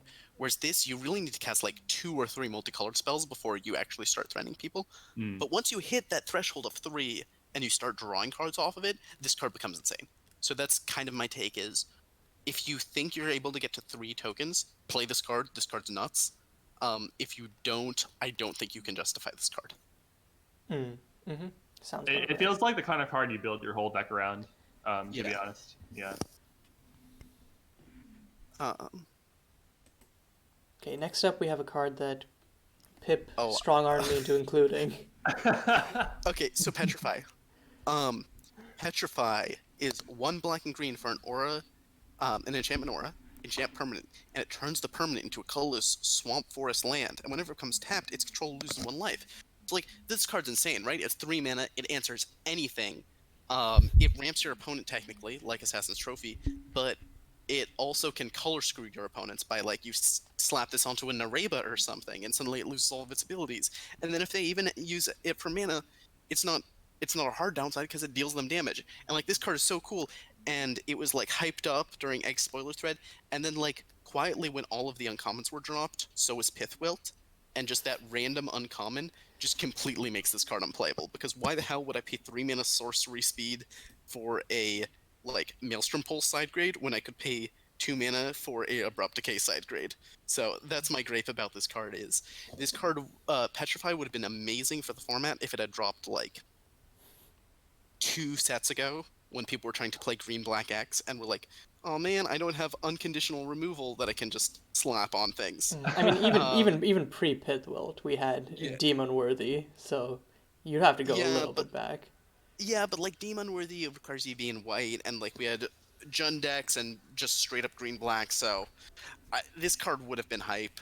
And I don't think it's playable.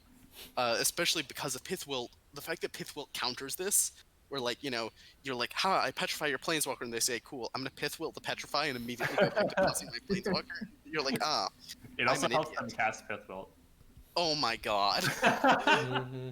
They tap their Xanagan to cast Pithwilt, and then immediately +2 Xanagan. Yeah, I I'm hate gonna be it. sick. So Stop. I think that the only defense I have of this card really is that Pithwill is the kind of card that it's so universally played and it's so powerful that over large swaths of time you might see decks and strategies adapt to in favor of running cards that don't get killed by Pithwill. Oh, absolutely. Which makes Petrify better. Now, I'm not saying better than Pithwill, but it makes Petrify better in those environments. Like maybe people are running like Reanimator and they're reanimating like the 8 mana, your creatures are 8/8s or whatever that thing is, and this answers that, right? I strongly agree because like we're already starting to see that where a lot of the mid-range decks, which used to be kind of slightly lower to the ground and punchier, are just like saying screw 3-drops, we're Scion time now. Yeah. And this lines up better into Scions than Pithwill does, but a lot of those Scion decks are still playing Pithwill, so I kind of run back in circles back to, well, this is kind of good, but then it's actually bad. This also does deal with Dye's effects, which is another thing. That's true. Yeah. So EDH.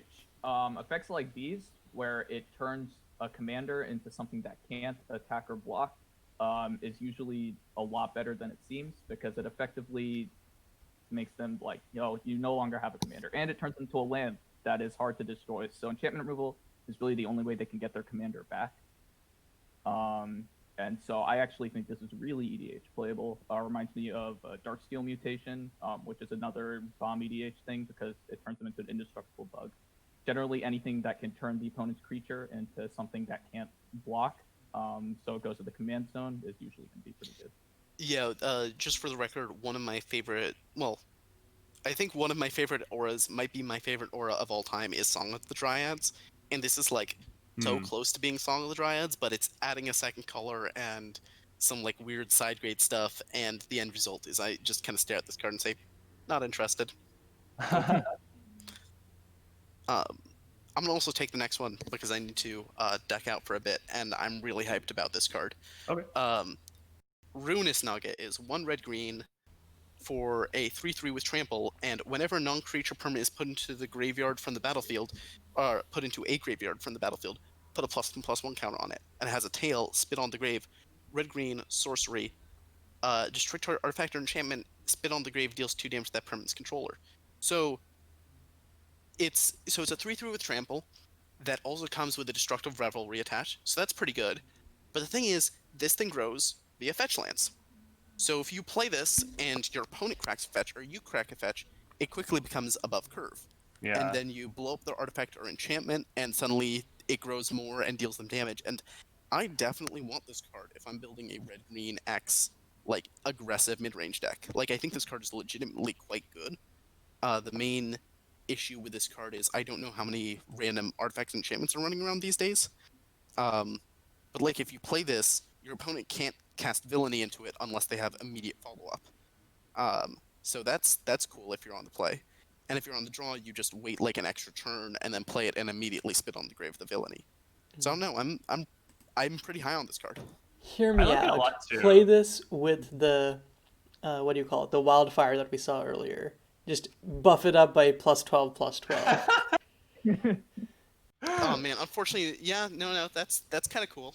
I think one also- other thing. Oh, sorry. It works perfectly in the Sandstone Berserker deck we were talking about earlier, where it's a multicolored 3-drop creature that's good in an aggro shell. Mm-hmm. This card has a lot of synergies with Elvish Opportunist because you can ramp it out on turn 2, or having the treasure lets you grow it for free while also generating mana. You. So if you have cards that are also good in that deck and happen to generate like clues or treasures or stuff like that, you can also have them synergize with the Naga. What's or the Heirloom Pump spell that creates a petal? I know exactly what you're talking about. I Goddamn. think it's like a one Coat red in thing. Petal. Okay, so there's a couple different ones. There's Coat in Okay. Petals, which is 2 mana for a target creature gets +4/+4, and you get a petal. There's Yeah. Elegant Strike, which is a shock at target tapped creature that makes a petal. There's also the one that combos with the Your yeah. Love Song card. Yeah, so if you want to go super deep, Marsh's you can. Veil is the one I was thinking of. So 1 green, instant, target creature gains hexproof until end turn, make a petal. So that's that pretty feels good. kind of dumb with this.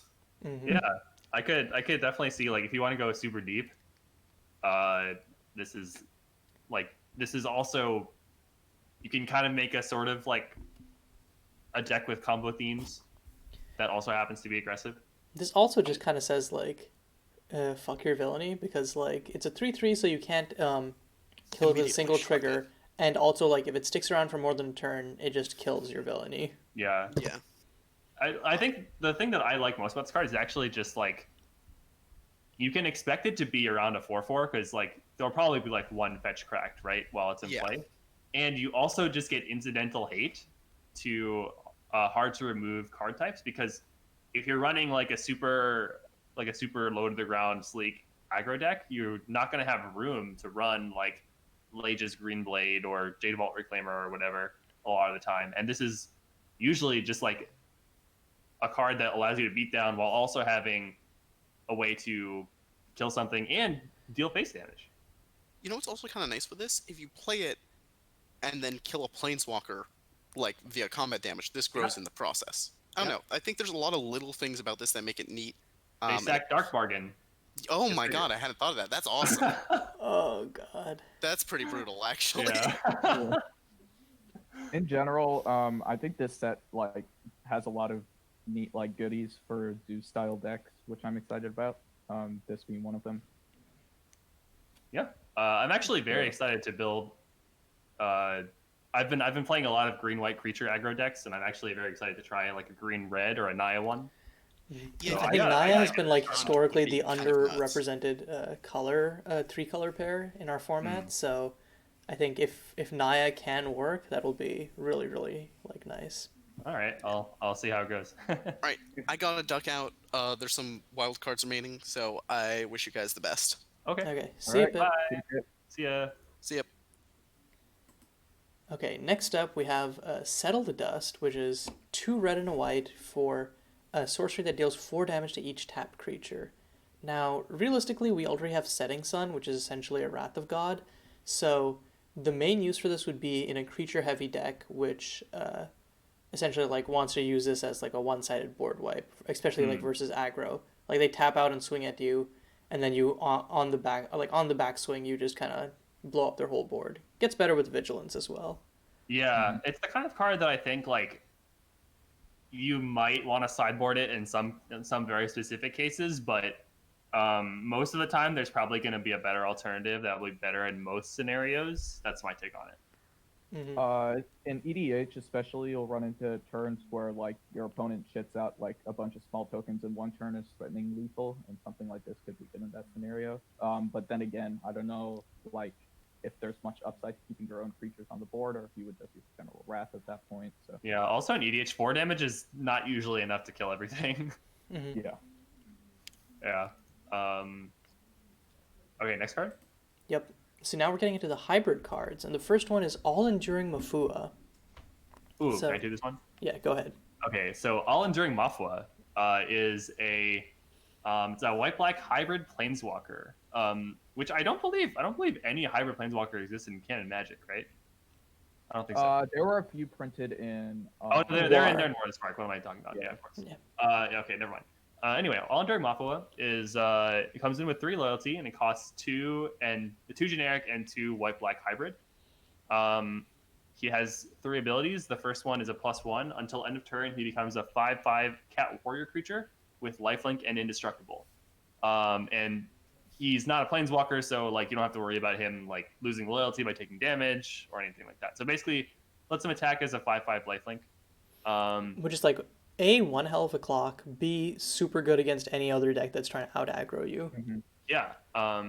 So his -2 is exile target creature, and he comes down with 3, so you can play him on turn 4, exile something, and then he's still alive at 1. Or he has -X, return each creature card with converted mana cost X from your graveyard to your hand. Mm-hmm. So I'm gonna be completely honest here. I straight up glossed over that last ability every time, and this is the first time I'm reading it. Like I read the first two and I'm like, I'm sold. Cool. it's good enough. I've actually seen him run mostly in decks that don't run creatures. Yeah. Which It's should tell you a lot about how good this card is, because you don't even need his like ultimate ability at all, which is not really an ultimate because you can use it right away. Yeah, if it was an ultimate, it would make sense, but it's like it's not. It's like a -X is like so much more flexible and like just Yeah. not even needing that is So like, Like, we've been it does, talking about monument decks. If you wanna play this card after your opponent's 1-for-1 view a bunch of times on your monument creatures, just -2 him immediately, get back all your 2-drops. Oh, that's disgusting. That's actually That's kind of pretty disgusting. insane. Yeah, like that could be a great sideboard plan, because your opponent will probably side out their counter magic. Basically, it does the Gideon thing of like having a clock that you can beat down with while also being removable, and that's always been proven to be pretty good in decks that want it. So Yeah, I will say this card is good in pretty much every situation. The worst possible time to play him is when your opponent's board is empty, because then he doesn't really have a good ability to use. But still, I mean, taking then up then to you 4, then you then you just +1 him and then like you keep +1ing him. lifelink is the big thing here. Lifelink can really break like board stalls in that situation. Indestructible and lifelink on a 5/5 is kind of gas. I think overall, I think he's just kind of a generically good card. I don't think that he's. I would agree. I don't think he goes in any specific shell. There was like the Villainy Super Friends which played him and did decently well. But overall, I think you can kind of just like put this into decks and do reliably because he is just a good card. Yeah, you could he fits in White Weenie, he fits in Villainy, he fits in Sultai, whatever. He fits in Blue-Black Control. I don't know, like you name it, he fits well. All enduring, more like all fitting. Am I right? Yeah. Yeah, I mean, great card. Nothing bad to say about it. Mm-hmm. All right. Next up is Anamorph, which is 3 and a hybrid blue R for an instant, and it's basically the owner of target creature or planeswalker shuffles it into their library, and then they may create 2 1/1 birds with flying, and if they don't, they reveal cards from the top of their library until they reveal a permanent and puts that onto the battlefield. So Notably non-land permanent. Yeah, it is a Chaos Warp, but they have the option of not Chaos Warping and instead creating 2 tokens. However, I don't really see a situation where you'd want to create 2 tokens and not Chaos Warp. Yeah. I think in EDH for sure, you always want to get the random permanent. So I think the main use for this. Oh, sorry. Go ahead. Well, I was just gonna say, like, if you're running this in MSEM, it's probably because you're trying to polymorph. So you're running a deck with like only a couple like massive permanents, and then you're running ways to like make a token maybe off your land, or like with the with like Chief Spell, and then you Anamorph the token and go get your big fatty, right? So I think the 2 birds thing is mostly just flavor text. But if you're in a situation where let's say you need blockers or something, you're gonna die, you can Anamorph your own creature. It also gets rid of planeswalkers too. And I think the situation where your opponent might take birds is like if they just need flyers to get through the last couple damage. I guess I'm kind of rambling here, but I feel like this card is mostly just polymorph at instant speed. Yeah, I think the main thing is we've seen like a Space Oddity tokens do like a reasonable job, where Space Oddity is another polymorph variant that just got into the format. Yeah. Anamorph's upside upside over that is its intense flexibility, from its hybrid cost to its ability to deal with planeswalkers if need be, to its ability to make you tokens, and finally, its one downside is you can't really run non-land permanents other than whatever you're cheating out. But I think that the ability to hit non-land permanents in and of itself, and instead of just creatures, is potentially an upside. I think the fact that it's an instant is actually pretty relevant because if you're running this polymorph combo deck and you have to cast a 4-mana sorcery like on your main phase, then your opponent, like if you're playing into a deck with counter magic, that deck's almost never going to go off. But being able to cast Anamorph at the end of their turn, force them to tap out for a counter spell, and then you have a window where you can maybe cast another Anamorph and go off. That actually is a pretty big improvement. Yeah, and also like you can do some dumb twin style stuff, I think. Yeah, for sure. I would say that in EDH, you're almost exclusively playing this as a polymorph because it loses almost all the appeal of a Chaos Warp by only targeting creatures and planeswalkers. Generally, the decks that run Chaos Warp run it because they want to target non-land permanents in general, especially like red and blue, which don't really have reliable means of removing enchantments and stuff. Yeah, and also has no appeal there. But polymorphs are cool in Commander because you already have an easily accessible creature that is not in your deck, your Commander. I think also this is much worse than Chaos Warp in Commander because they're not guaranteed to get a permanent with Chaos Warp. But with Anamorph, they are guaranteed to get a permanent. Or if they really want the flyers, like they have the option too. So that does make the card worse when you're targeting your opponent's stuff. Yeah, almost all the times I've played Chaos Warp and EDH, it's usually landed my opponent a land. And this doesn't do that, so it doesn't give me that satisfaction. Well, if it's not a permanent, they just get straight up nothing with Chaos Warp too. So that's another thing. Yeah. Anyway, were you ready to move on? Yep. So next card, okay. I think Dodger, you played the most of this card. I think out of anyone here. So Enter Encounters is actually my favorite card in this set, and it is a big doozy. So it is a sorcery. It costs 2 green-blue hybrid mana. It cannot be countered, and when it resolves, you draw a card for each different converted mana cost among non-land permanents you control. So, essentially, like, as an example, let's say I had a 1-drop, 2 3-drops, and a 4-drop. I would draw 3 cards because I have, those are the 3 different converted mana costs. So it's pretty easy to understand. A couple things that you want to first point out about this card is that it counts tokens as converted mana cost 0. So if you have a cheap permanent that also generates a token, that lets you very easily start to enable this. And I'd say any scenario where you cast this to draw 2 or more cards, you are playing a good card in your deck. Like 2 mana to draw 2 cards is a solid break. And if you're drawing any more than 2, it's absurd, right? Mm-hmm.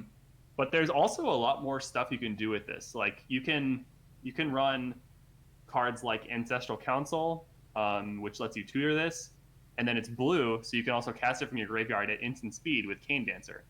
And Ancestral Council and Cane Dancer have different converted mana costs, but they're both permanents that stick around. You can run cards like Mana Dorks or Elvish Opportunist at your 1 slot, and Elvish Opportunist will drop a treasure token if you want. So that also lets you set up. Basically, like if you in the right blue-green shell, you can very easily cast Enter Encounters for 4 cards, and then Cane Dancer it back for 4 more cards. And not being able to be countered is just so brutal versus the control decks. Yeah, like it basically says like, yeah, you can't just leave my dorks around. You can't just leave like these little creatures around and then be like, oh, I'll deal with them later. You have to like start cleaning up the board like wholesale. Mm-hmm. Yeah. So I played this deck in a league and I went 4-0 and then I wasn't able to finish the last round before the month reset. But like it felt like absolutely absurd. I think I only lost 1 game. So I think this is definitely like a very big sleeper card that more decks should be running. And I don't think the blue-green shell that I was running it in is the only case where it's solid. But like, yeah, if you're running this with Cane Dancer, any deck that runs this in Cane Dancer and like ways to generate tokens, this card is going to be good. So, and a couple other cards that I included in the deck were By the Sea and Portal Fracture, which also give you some more density of Cane Dancer targets and both generate tokens. They play in like a tempo shell, so it just kind of all fits together really nicely, I think. Yeah, for sure. Yeah. See, I So think yeah, Iron I think this Encounters card is is like insane. my pick for, like it's in my top 3 best cards in the set probably. Yeah. One more thing, the fact that it's a hybrid, you don't actually have to play blue to run this. So if you're running like, I don't know, Zoo, and you curve out 1, 2, 3, play this at turn 4, draw 3, like that's like an acceptable rate, especially for like green card draw, you know. For sure. So it's just very flexible, and what I love about this card is that it encourages you to build your deck in a certain way that makes like some cards that I guess I really like cards that are good but become great with proper deck building and like making sure that the synergy's there. Yeah, so Yeah. that's why I'd say this is my favorite card in the set for sure. And it's like, and I think like it might turn out to be like too strong in like going forward, but for now my feeling is that it is appropriately balanced by the fact that like you can essentially like clean up the board, and then this can just be a dead card, like, or it can Yeah, just like, or it can be like 2 mana draw 1, in which case you're like, oh, that's not a good rate. yeah. So if you ever cast this for 2 mana draw 1, it's not the worst thing ever, but it is a fail case. Mm-hmm. Um, I think what makes this card fine is because you have to build your deck around it. And you do give up some things by it being sorcery speed. I don't know. In general, I think this card is busted. Honestly. Yeah. Like, if it ends up needing to be nerfed to 3 mana, I would not be shocked. Yeah, me too. But in my opinion, I feel it's balanced. Yeah, I think it's just kind of a thing of like, just see where it goes, see where it takes us. Yeah. Okay. Our next card is another 2 mana hybrid spell. You want to talk about this one, PK? Yeah, so it's Art of Evasion, and it is 1 and a hybrid green-white for an instant.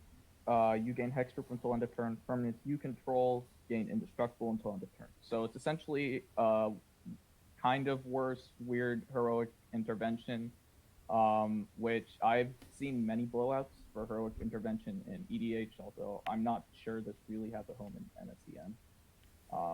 Heroic intervention is usually a good card because almost everyone runs like 2 to 3 sweepers in their deck in EDH, and there's so many blowouts when.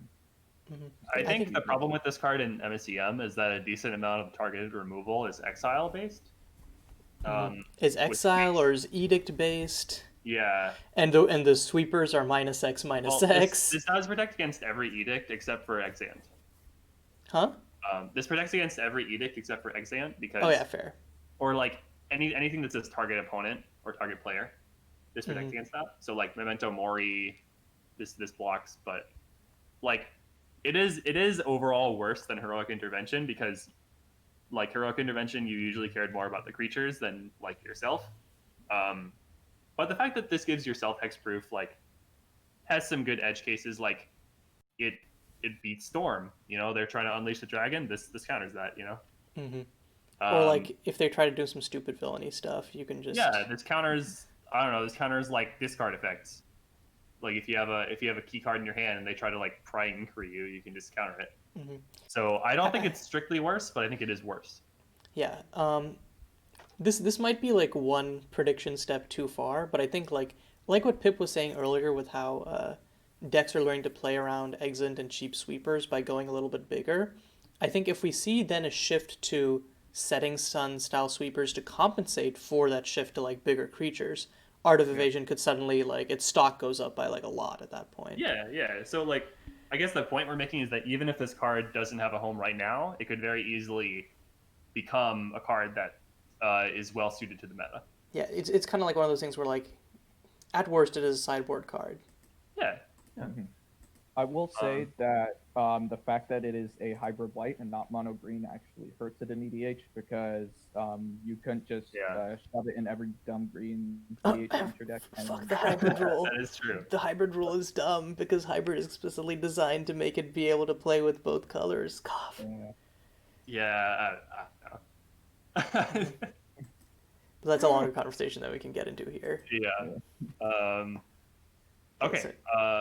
Next card is Blind Blackguard. It is a 3-drop, 3/3. It costs 1 generic and then 2 hybrid blue black mana. It has flash. It's also a rogue, which we discussed earlier is relevant.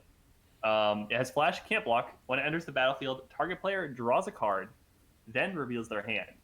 You choose a non-land card from that player's hand, then that player puts the chosen card on the bottom of their library.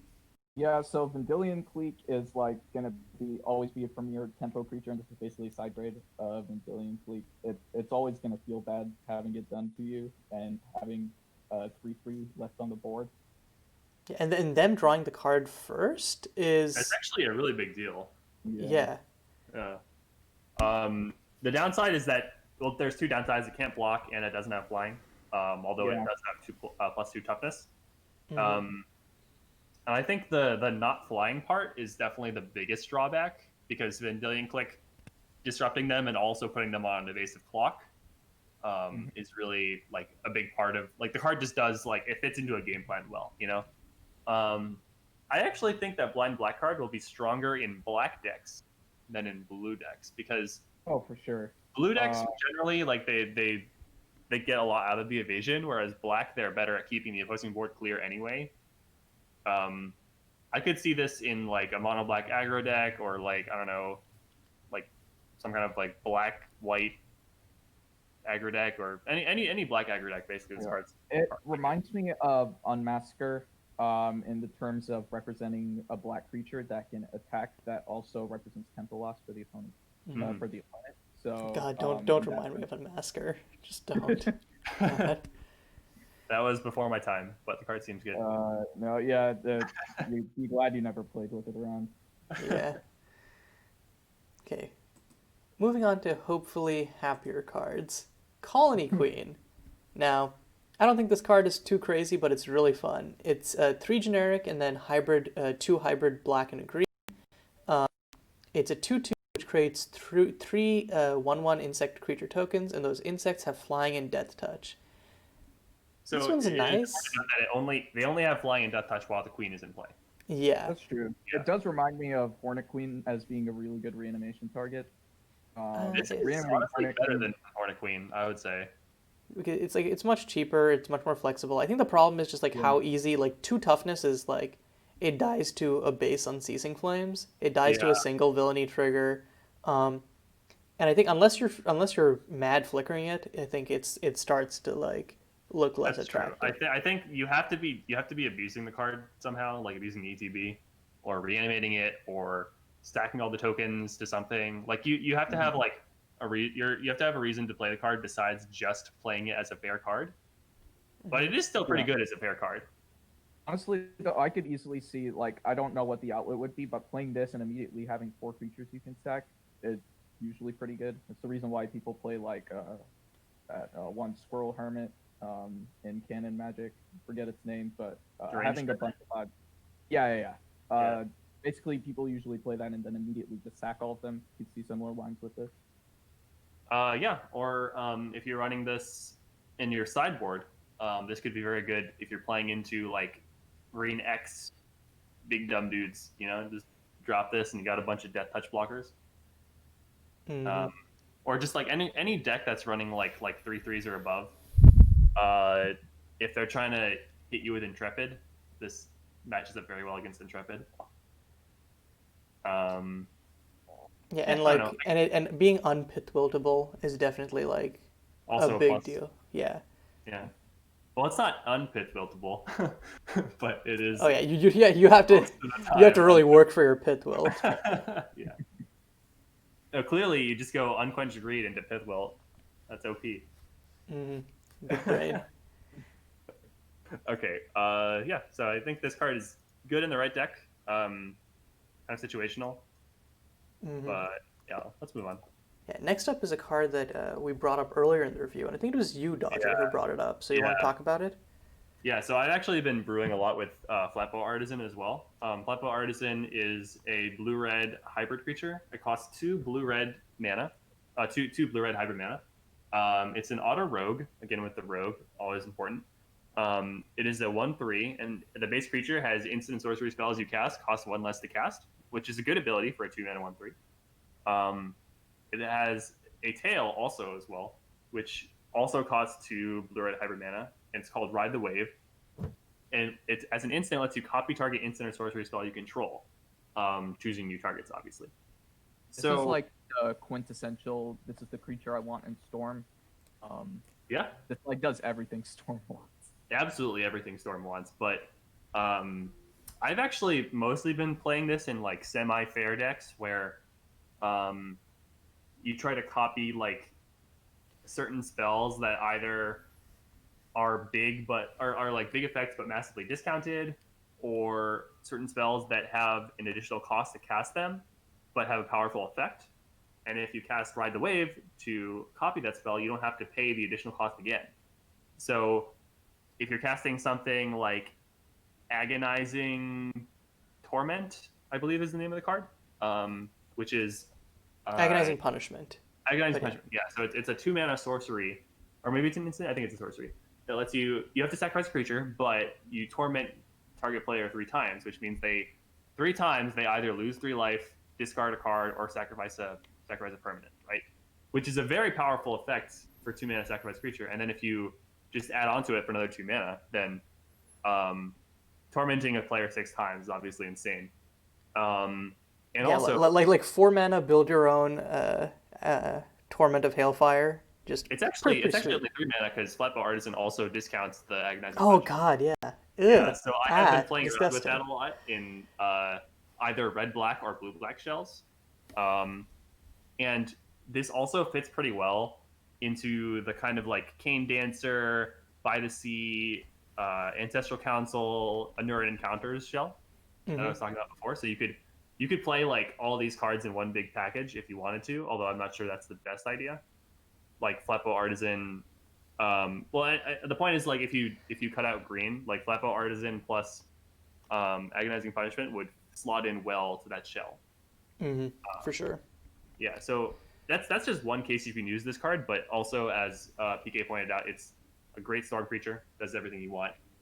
I think it's just a good card too. Like you can play it as a fair creature in a deck with a lot of instants and sorceries, and this does it makes you able to spam them out. It lets you copy a key one, like double your removal spell or something like that. It just does a lot. Yeah, it's just a solid card. I don't know. Yeah.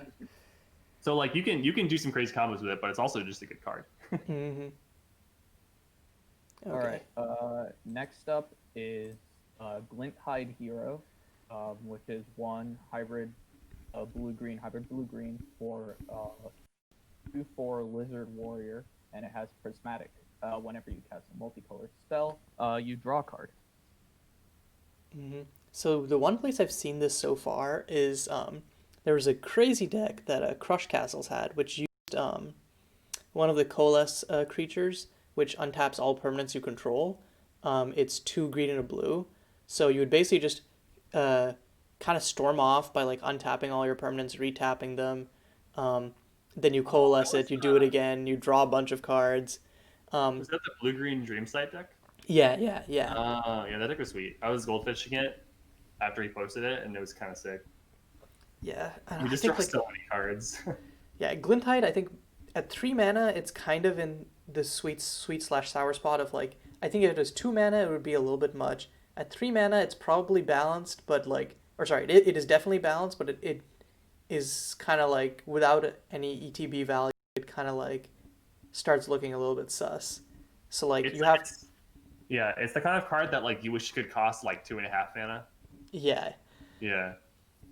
But like, we did just add Kahembo plus another multicolored set, so I think Glinthide is a fair card to keep an eye on, in addition to like the combo potential I just mentioned.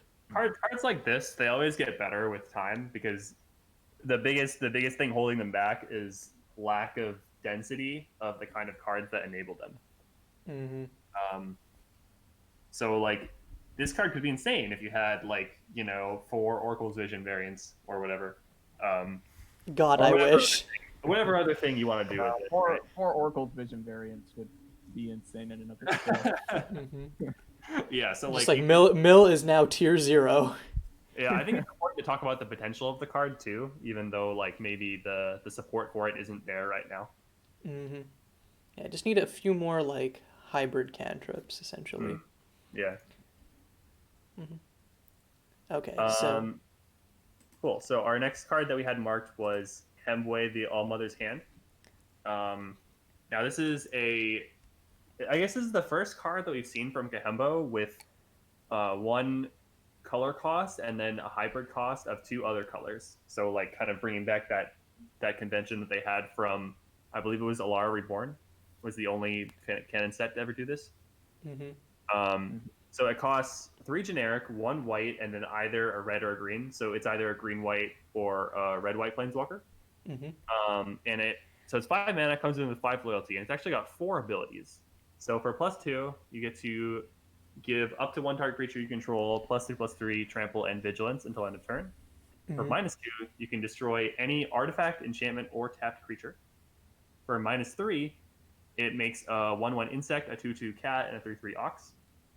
And for -8, it gives all of your creatures +X/+X trample and vigilance, where X is the number of creatures you control until end of turn.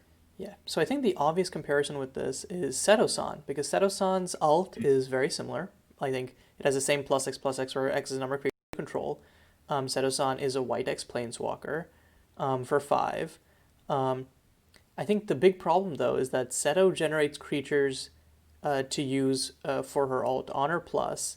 Right. She gets to her alt after two pluses rather than three, unlike Huembe.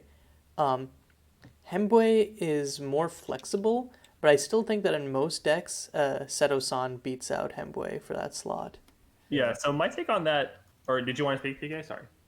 No, go ahead. Okay. So my take on what you said, like my response would be, they kind of fit two different niches. Stedosan is more of like a plane, like a control deck's finisher, but I think Hemway is more of like a mid-range deck card that you ideally want to ramp out on turn 3 or 4. And it's very flexible because if you already have creatures in play, then the +2 is pretty solid to start out with because it actually lets you plus while protecting Hemway because you can attack with a big creature and then also have the creature untapped to block. Mm-hmm. Um, so I guess like she doesn't really protect herself on the plus, but like she kind of can if you already have a creature in play. And like to be fair, the Um, -3 like does ample job of protecting her. yeah, so like Yeah. you play this like Bestial Menace is a card. It's not a good card, but Bestial Menace plus make a Planeswalker with Like Bestial Menace plus destroy their villainy is that's a yeah, line. yeah, and like I guess something I mentioned before is like having cards that incidentally can also destroy problem enchantments like villainy or what have you. I Mm-hmm. think is very valuable. So if this card is already a worthy inclusion in your deck with like the other abilities, then that -2, is very nice to have. So I think like What's tough here is finding a deck like it does a lot and it's very flexible, but finding a deck that this slots into, I think it's hard to yeah, easier said than done. I think it almost certainly wants to be green white. I doubt this goes in a red white deck because you want to ramp it out. But yeah, I guess I thought it. I think the card is a little slow, but depending on the speed of the format and like number of enchantments you need to kill and stuff like that, then this might be a reasonable inclusion in the right deck. But I think right now it's probably not going to get there. Yeah, but then like we were like maybe like if we're talking about like if the format slows down and gets to like a beefier state because of stuff like Pithwilt, this could start really This putting is in that very good work. against football. Yeah, This is what? I was just saying this is another card that like resists Pithwell. Oh yeah, yeah, 100%. All right. Cool. So the next card is Kiana the Unyielding. You want to take this, PK? Sure. Kiana the Unyielding is one hybrid blue black and then a red or a white, so you can cast it for either blue red white or black red white. For a legendary creature, Hound Knight, it's a 4/3 with vigilance, and it says if you would take a combat phase or a main phase, take the other instead, and then you can pay a hybrid blue black and 1 life untapped target creature you control. Now I had to, have someone explain this card to me when I first read it. But essentially, how it works is instead of in a normal turn where you go main phase, combat, main phase, instead you go combat, main phase, combat. Yeah. Which makes this a really cool commander. This is actually a commander deck I'm really excited to build. Having just general 2 combat steps is really nice, and that secondary ability of being able to untap creatures you control for really cheap is pretty notable in and of its own right. It's also 4 colors. That's just something I'm excited for. Yeah. I'm like, in MSEM, I think that like, I so wish it had green somewhere because like, going Warfield Excavator into Merciful Euroda into this sounds Oh, this like is so good with Warfield Excavator. that would be so gas, but like you can't. It's You, really you, hard to do that curve. yeah, but you could still do Merciful Euroda though, I probably. think it's possible. Yeah, but I could see You like could do that curve, but it would require. I don't think you can set up your mana base to do that every time without paying like 10 life. I could see like some dumb mid range deck which has like Euroda, this, Settle the Dust, like just Vigilance Tribal dot deck. It's probably still like tier 3 or something, but I would definitely want to like take it to a league and see how it does. Settle the dust. Yes. So I will say that like you don't to like in a vacuum you don't actually need all vigilance creatures to make this card like do something because a she gets to attack twice because of the or actually I don't know if it's a he or she but I'm this assuming creature, I'm assuming that she because of the boob plate and the name. yeah, that's fair. Okay, well we'll just call it a she for now. So like Kiana doesn't have to do anything herself, but if you have another creature that you can attack with the first time, you can untap it for 1 life and a mana, and then you get to attack with that as well the second time. So like, Yeah, it's I would want to build this around vigilance though because like because I think you want to curve into this and then immediately get the value. Plus, I think like you mentioned, like anyways, I think it's a 3 color thing. You're probably spending like a decent amount of life on your mana base anyways, and spending more life to untap your creatures probably hurts. It also well, forces you to bias hard on either blue or black to like be the able to weird get most use out of it. the weird thing is if you play this on main phase 1, you immediately have another main phase and then a Oh, combat phase, weird. right? Oh, I don't know if that means anything. I don't think it does, but what it does mean is that you can't curve into her and immediately uh, get 2 combat phases. I'm sad. yeah, you can't do that. Mm-hmm. So I don't know. This is also a good way to teach new players that the second main phase doesn't in fact exist. I remember this is kind of tangent, but I remember the first time I played against a creature with haste and that had to attack each turn. And my opponent had an empty board and he was like, "Okay, combat." I was like, "Well, you don't have any creatures." He's like, "Okay, main phase 2, play this creature." Mm-hmm. And like the light bulb goes off. Sorry, that was totally random, but No. We all have those moments. I feel like when we're learning, because I think Magic in some ways is an intuitive game, and in other ways is just like a it's really mess. Yeah. there are some things you only learn by having them done to you. Like back when damage was on the stack, that was No. something you only learn by having it happen to you. Mm-hmm. Anyway, should we move on? All right. Yeah. Sure. Um. So. Okay, I can take this one. Yeah. Sure. Go ahead. So, Lumbering Ox is a red-green hybrid creature. It costs 1 generic, 2 red-green hybrid. It's a 0/0, but it gets +1/+1 for each land you control. And it has trample. And at the beginning of your upkeep, you reveal the top card of your library. And if it's a land, you can exile it and then do it again until you don't hit a land. And here's the kicker. You may play cards that you exile with Lumbering Ox. So basically, every time your turn starts, you're just going to exile cards on top of your deck until you hit a non-land, which means you're drawing gas every turn. And if you're hitting lands, you're also able to keep playing lands. And this guy grows proportionally to your lands. So in a vacuum, this card just seems really good, you know? Like if he sticks around and is able to, yeah. Sorry. I will say it's a massive. It's one of those really massive field ads where it exiles enough cards that if it gets removed, I would cry. That is a lot true. of cards that you suddenly don't have that. Well, I think like it kind of depends. Like if you need to hit like 6 mana and you exile like 10 lands and then it dies, You're like, well, that's never happening. Yeah. Um, But in some cases, it might actually be good because it's like, oh, okay, I have enough lands to just play whatever I want in my deck, and now I know I'm gonna have like live draws. yeah, So like and I whatever. think it could happen either way enough of the time that we don't really need to take that into consideration when evaluating the card because like, or we do need to take it into consideration, but it's not like a strict Yeah. downside or strict upside. Also, scaling with lands plus having trample makes it very good in the fair use case and the combo use case of Yeah. the Mhm. lands combo deck that exists with Contour of Bounty plus Xenoflora Expert or Contour of Bounty plus that one enchantment which allows you to play basics from your sideboard. Yeah, So, I played against a deck using this card yesterday in Custom Night Magic, mhm. and my opponent flooded out really hard both games, and he also didn't have the Ox until like turn 5, so it wasn't really like representative of this card's power, I think. But this card is powerful, and Yeah. I feel like there is or will be a shell to make it work. I think if anything, the problem is that it is too fair, and Yeah, yeah. I think that could hurt it. Like it dies to most removal, it dies to Pith Wilt, it dies like although it has trample, it takes a little bit before it gets like really big, you Hmm. know.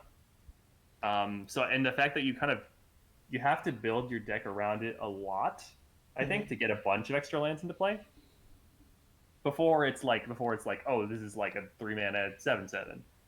Yeah, Um, you could also do like Chitauri Restoration into this at turn 3, and then that's some stupid stuff. But I will say like that's a little bit much. if you manage to ramp this out with a mana dork and get this on turn 2, it becomes much better. Like playing this on turn 2 is way better than playing this on turn 3. Yeah. Yeah. There's been few times I haven't said stupid in the same sentence as Cherry Restoration. Um, This is true. Chitauri Restoration is a good way to enable this card for sure. yeah. Yeah. Chitauri Restoration just enables a lot of stuff. Just gotta be careful it doesn't enable your opponent's stuff too. Yeah, Mm. yeah. Okay, next up, this is a card I think you want to talk about, Dodger. So, Oh, sure. Yeah. So, Manic River Fishers. It's another like multicolor hybrid sort of thing. It costs 2 generic, 1 red, and then a hybrid blue black. So it's either a blue red card or a red black card. And it's a Hyena Warrior Scout. It's a 4/2 for haste. Sorry, it's a 4/2 for 4 with haste and menace. So vanilla test, kind of below average stat line.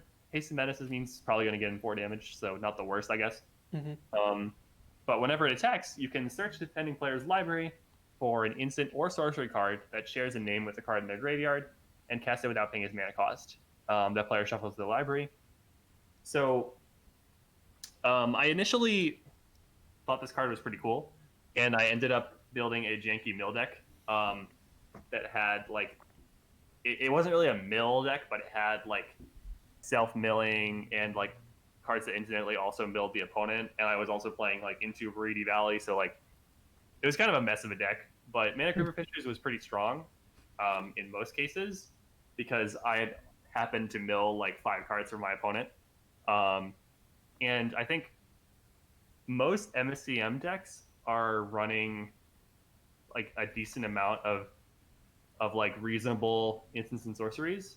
hmm Um, I think in general, unless you are playing a deck that is running incidental milling effects that also are good cards, then this is better as a sideboard option. Also, being Uh, 4 mana again, not pith wiltable, so that is yeah, notable. also notable for sure. Um, I think that there are decks where this is a decent sideboard option, but there are not many of them. And it's like it's a card you want to keep your eye on because like if there's some kind of like tap out control deck or some kind of deck that runs a bunch of like removal spells or card draw spells, then this is a great card to run against those because comes down, steals a good card from their deck that's already like you're already got value off of it and dealt 4 damage. Hmm. And you probably also want to be a deck that cares about dealing face damage too. Yeah, I could definitely So see this like being like cool in like Grixis Vedlin Ross, where like, oh, I'll yeah, steal your spell and I'll copy it too. yeah, I think that's great. Yeah, because Vedlin Ross is also probably running Incidental Milling. Hmm. Um, Because of all of the Worlds Away cards, like the whole Sizgizi faction yeah, steals from the opponent's grave. So I've really actually been interested in building a deck like that. I think I played against Blues Eclipse running something like that, hmm and I think Manic River Fishes would fit great into his sideboard, in the deck he was playing. for sure, for sure. Yeah. So I don't know. I think this is a card. Actually, never mind. He wouldn't be able to play because it was blue black. I'm trolling. But yeah, I think this card is something you shouldn't sleep on. It might also turn out to be not that great, but hmm yeah. Okay, so the next card is Mercurial Chameleon. It's two hybrid green blue, and then it has an ability two hybrid green blue tap each non-lizard permanent you control. I think that this is only good. I put it on here because like if there's some way that you could like unlizardify this, you could probably do some like dumb combo with this. Yeah, cards like these that untap all your lands are made for combos. So Let me do a quick instigator search. Does Immortalize in Stone work? I don't think that Immortalize in Stone works, but that would be because I think it does it still It's keep the still creature a type. lizard, even though it's not a creature. No, I think so. I hate it. Okay,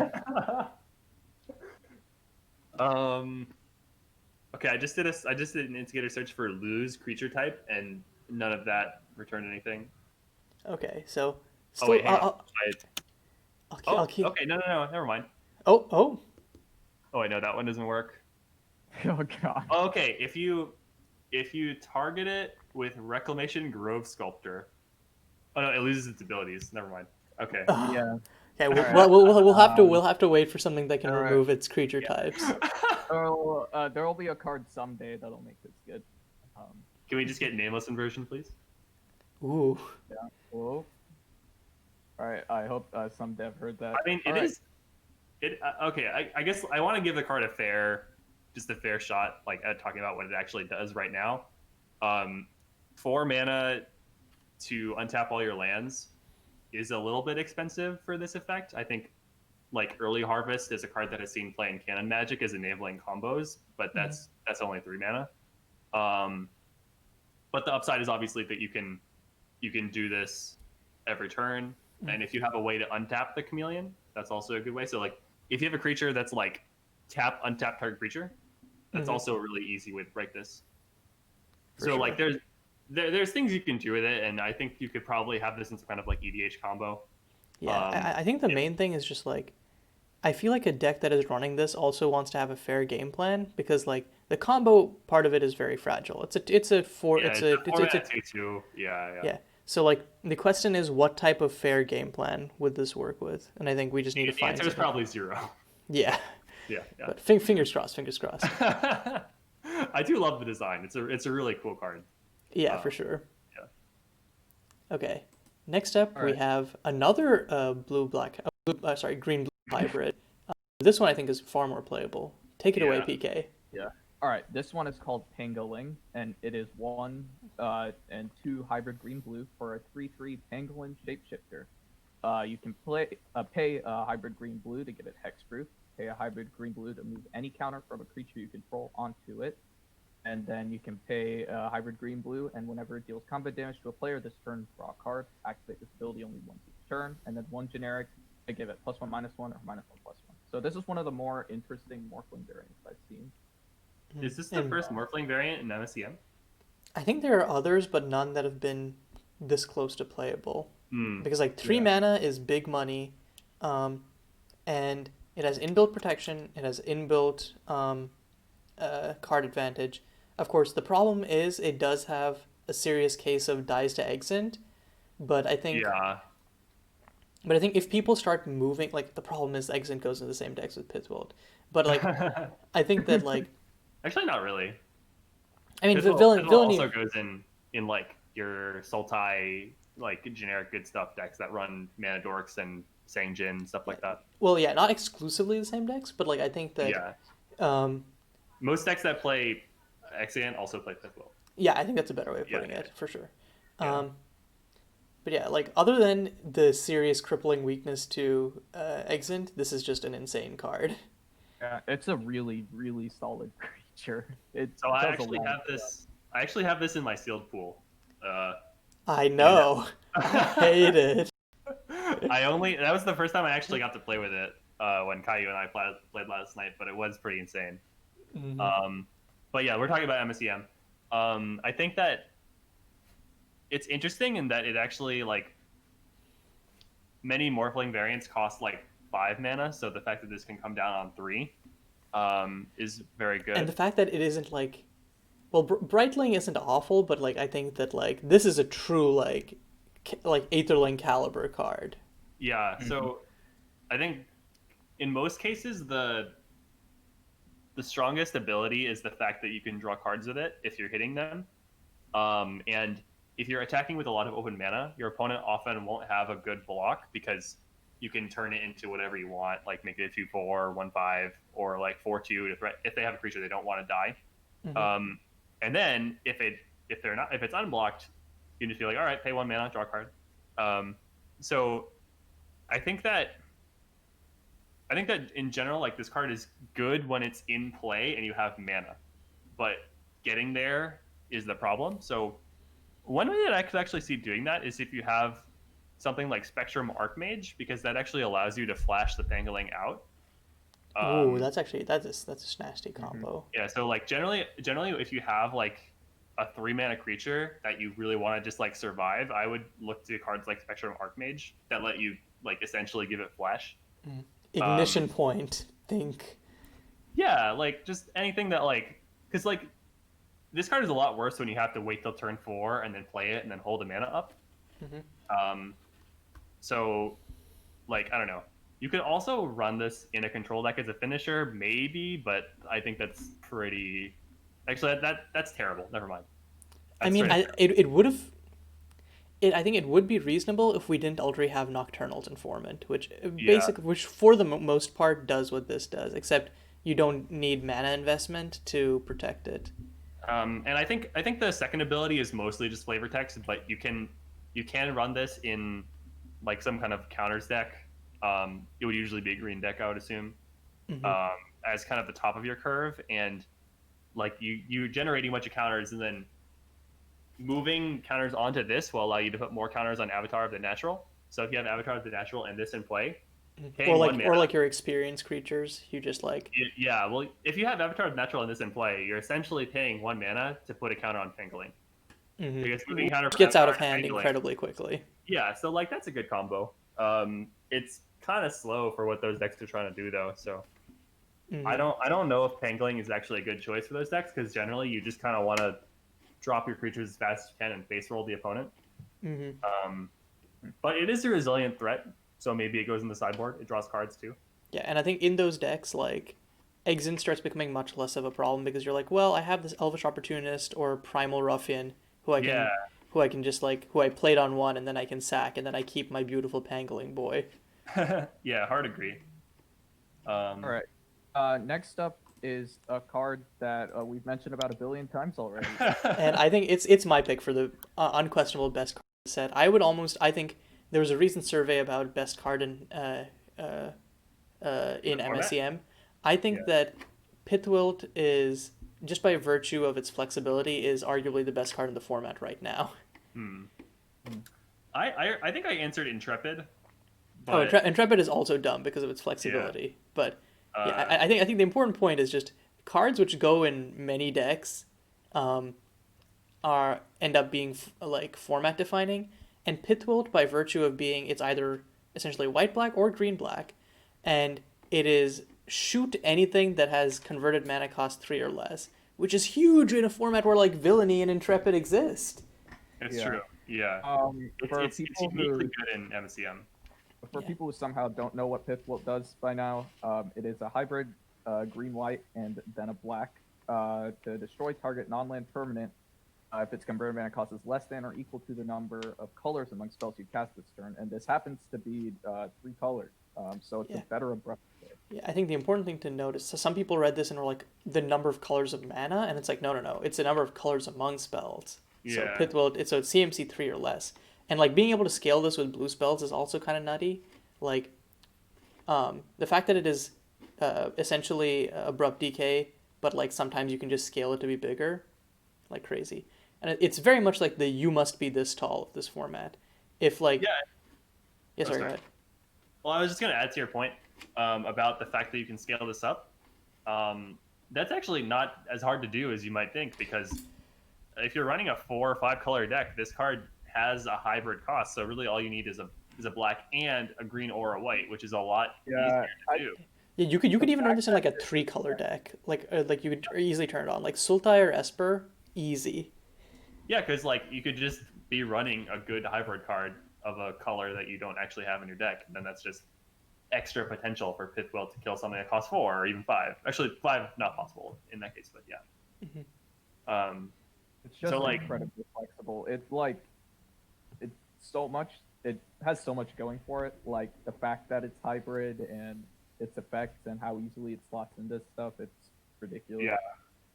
So I think the most interesting, like we all know that this card is great, and I think the most interesting thing at this point, which we kind of already touched on, is that Pithwell, because of its ubiquity, might lead to more cards being played that don't actually die to it, which makes it worse. Mm-hmm. You know, just like the card kind of regulates itself in that way. At least in theory, over long periods of time. Mm-hmm.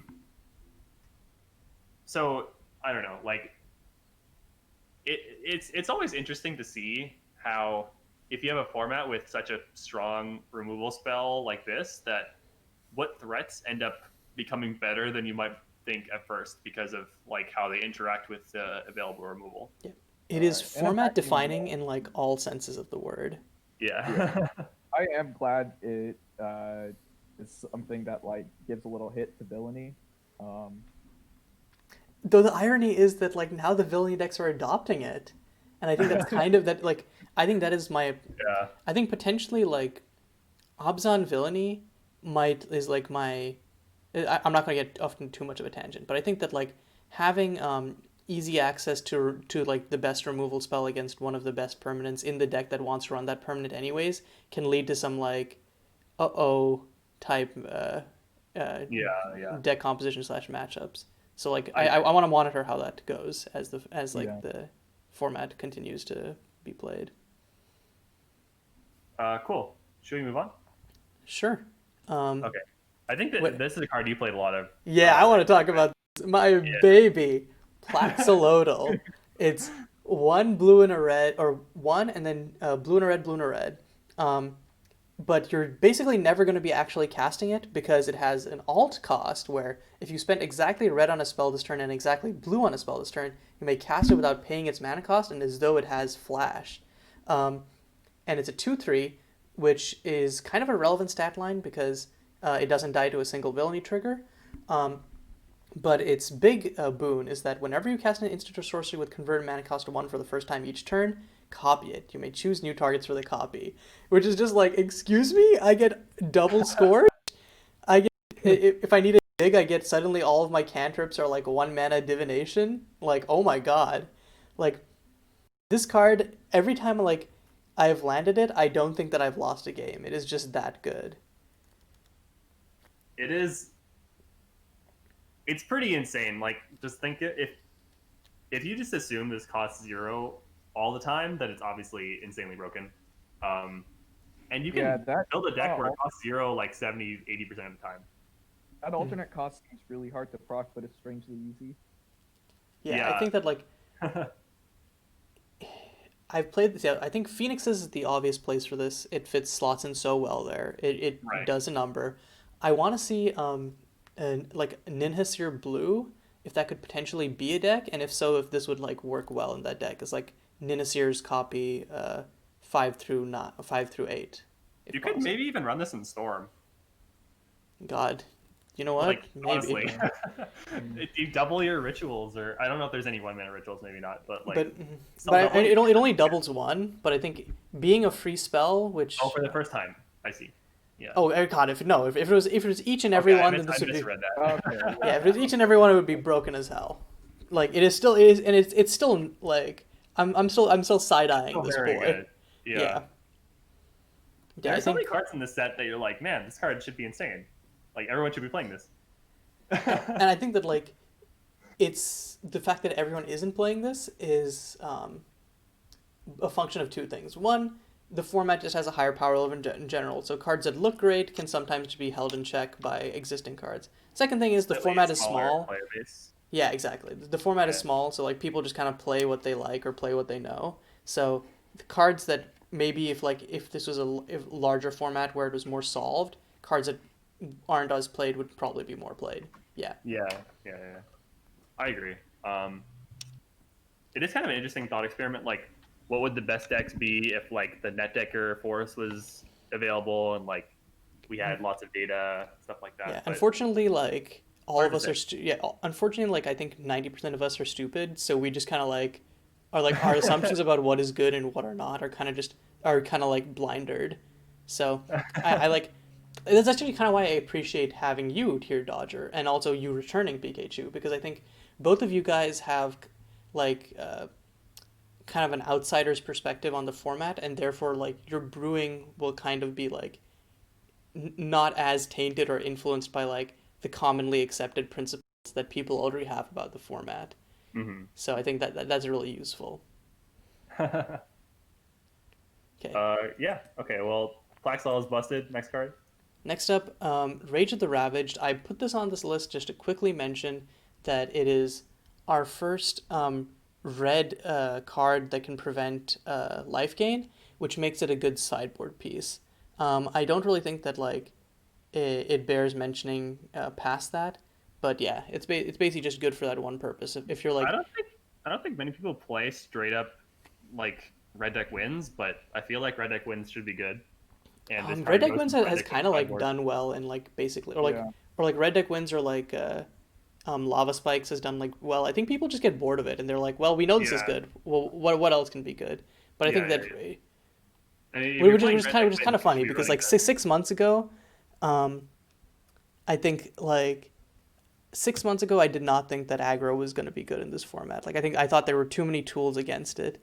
Um, I still think that there are a lot of tools against it. It's just that like sometimes you just high roll and you get like the nut draws and like really just putting the pressure on your opponent to have the answer is just it's kind of Honest, brutal. honestly, this card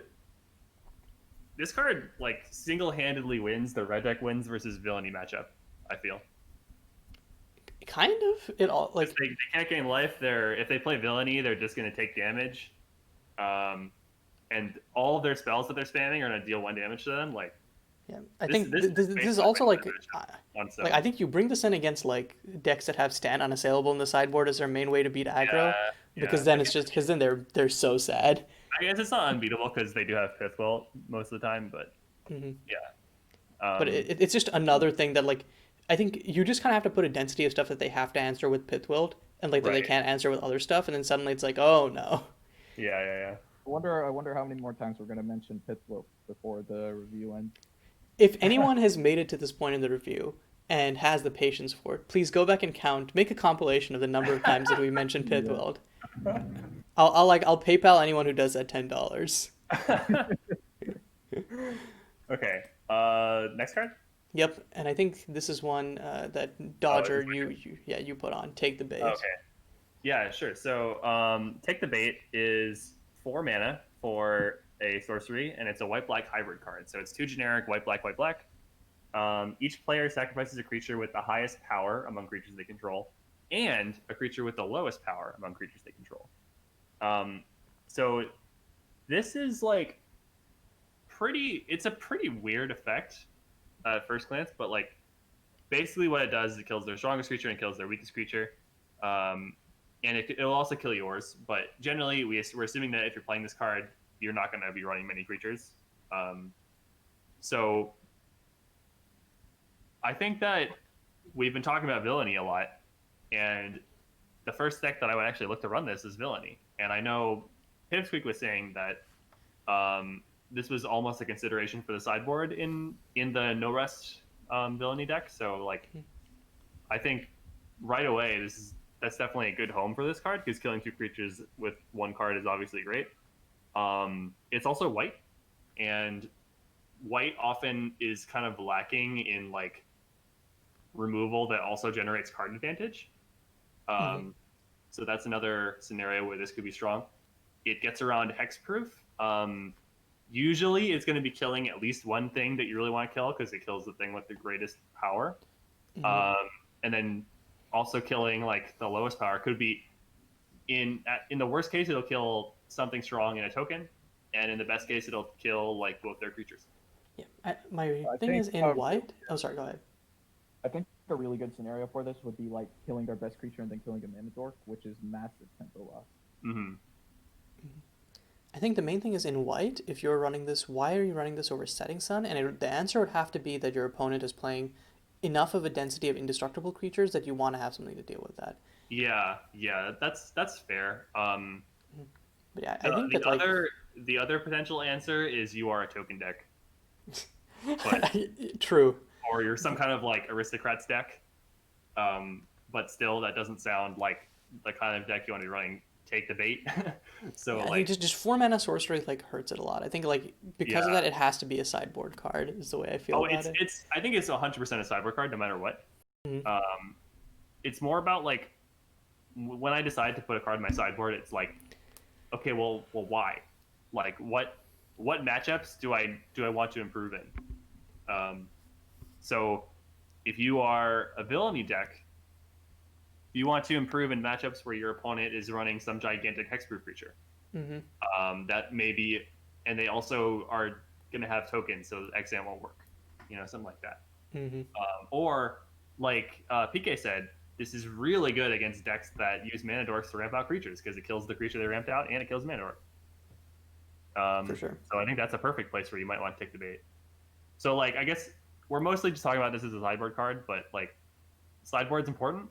To about 60% of the games you play are going to be sideboarded. So For sure. Yeah. All right. Next up is Tal Locust Sentry, which is 1 and a hybrid white-blue for a legendary creature bird monk, and it's a 2/1 with flying.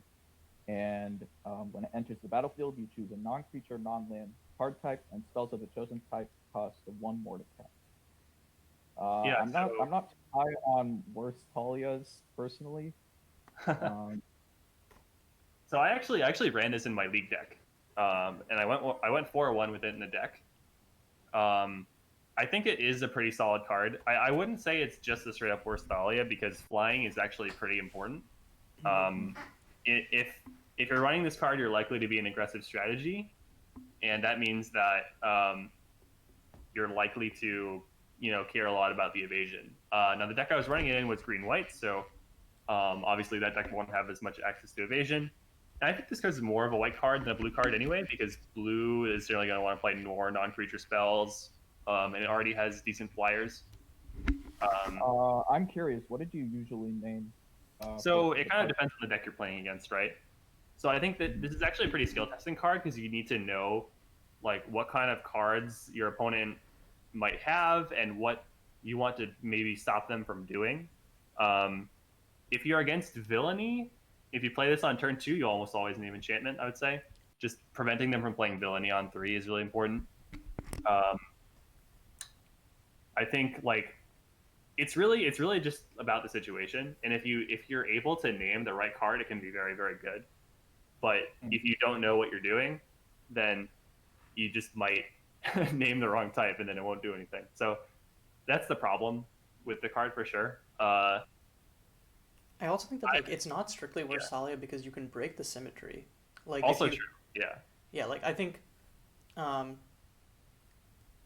do I put this? Like I think instant and enchantment are the most likely things that you're going to name. So if you want to run like sorceries or artifacts, that could be like Intrepid. I think Intrepid is actually like just a good card, and I think unless you know that your opponent only like I think unless you're playing against like let's say Blues Eclipse, where like in the green white tokens deck, the only real non-creature spell is Intrepid. So you're going to be like, okay, I'm going to name artifact, but otherwise I played against him. He was running Savid and Pithwold as well. Oh, okay, yeah, okay. I think he added Pithwold in the Hobson version, but yeah. So Savid counts, but like yeah, for the most part, you could like break symmetry depending on what you want to run with it. Yeah, that's true. So you can like see what's in your hand and be like, oh, I want to cast that next turn, so I'll name something else. You know, You guys have sold me on this. I think it's a good card. But it's not a card you can just throw into any old deck. It's a card like for instance, the deck I was running in was a green-white lone survivor aggro deck that had no humans other than lone survivor and only creatures. So this is a perfect fit, right? But if you're running like I don't know, like blue tempo, this might be a lot worse because it costs 2 mana. It's only a 2/1 flyer, and then like you might end up slowing down your own instance or whatever you're trying to play. You know, so it really just depends on the deck. Yeah, having the But I think in a density vacuum, is it like is a very decent card. important. Like with like Lone Survivor plus this, I saw like I only spectated a few games, but I saw games where like you would play Tall into turn 3 Lone Survivor, and that would kind of just, that would end games versus some people because like Yeah, like they some just people just cannot couldn't interact. play. Yeah. I think if I were to run Lone Survivor, well, I'm trying to figure out the best Lone Survivor deck to run in the GP, but I think this is better in the sideboard than in the main. Interesting. Okay. After having played it in the main, it was a little too weak in enough of the matchups where I would just rather have it as a sideboard card. Do you think that But like that having doesn't mean do it's you bad think that having open deck lists would make Tall better potentially? Oh, absolutely. Yeah. If I could see what's in my opponent's deck, that makes him so much better. So I Like, think because- for the GP it might be worth actually mainboarding it. Or like That is true. Yeah. I didn't think about that actually. Because like the problem sometimes is like you're playing Thaw and you're playing Tall on turn 2 and it's like okay, they played a swamp. Like or they played like a I don't know, like a black white fetch land. Like are they Esper Flash? Are they Villainy? Are they I don't know, like green black ramp, like whatever, you know, you really have no way of knowing. So that is a negative to the card. For But sure. I love this card a lot because it's very like it's a very skill testing card that is good, but like you have to be good at using it. And it's not completely oppressive. Yeah, for sure. Okay, so Actually, one other thing I will note: if you have peak effects like the 0 mana cripple one, this becomes a lot better. Or Or like like duress, like maybe you're running blue black tempo, and you run this card after you duress them turn 1. That's like a lot better, I think. or this with blind blackguard, kind of nutty. Yeah, actually, I want to build that deck now. Okay. Because that is a creature based way of just Doing this review is actually giving me so many deck ideas. I feel the same way because when I did the love song review, I was like, wait a minute, I want to build this because there was just cards I had never seen before, but that I love. In fact, like I think I brewed up 3 decks since that review, and all 3 of them have been like based on that review. Nice. Cool. so- Okay, you want to move on? Yep. So the next card is Threshing Sundew, 1 green black. When it enters the battlefield, you merge it with up to 1 creature card in your graveyard, and it gains that card's abilities. And when it dies, you return that card, the merged card, to its owner's hand. So It's kind of bizarre.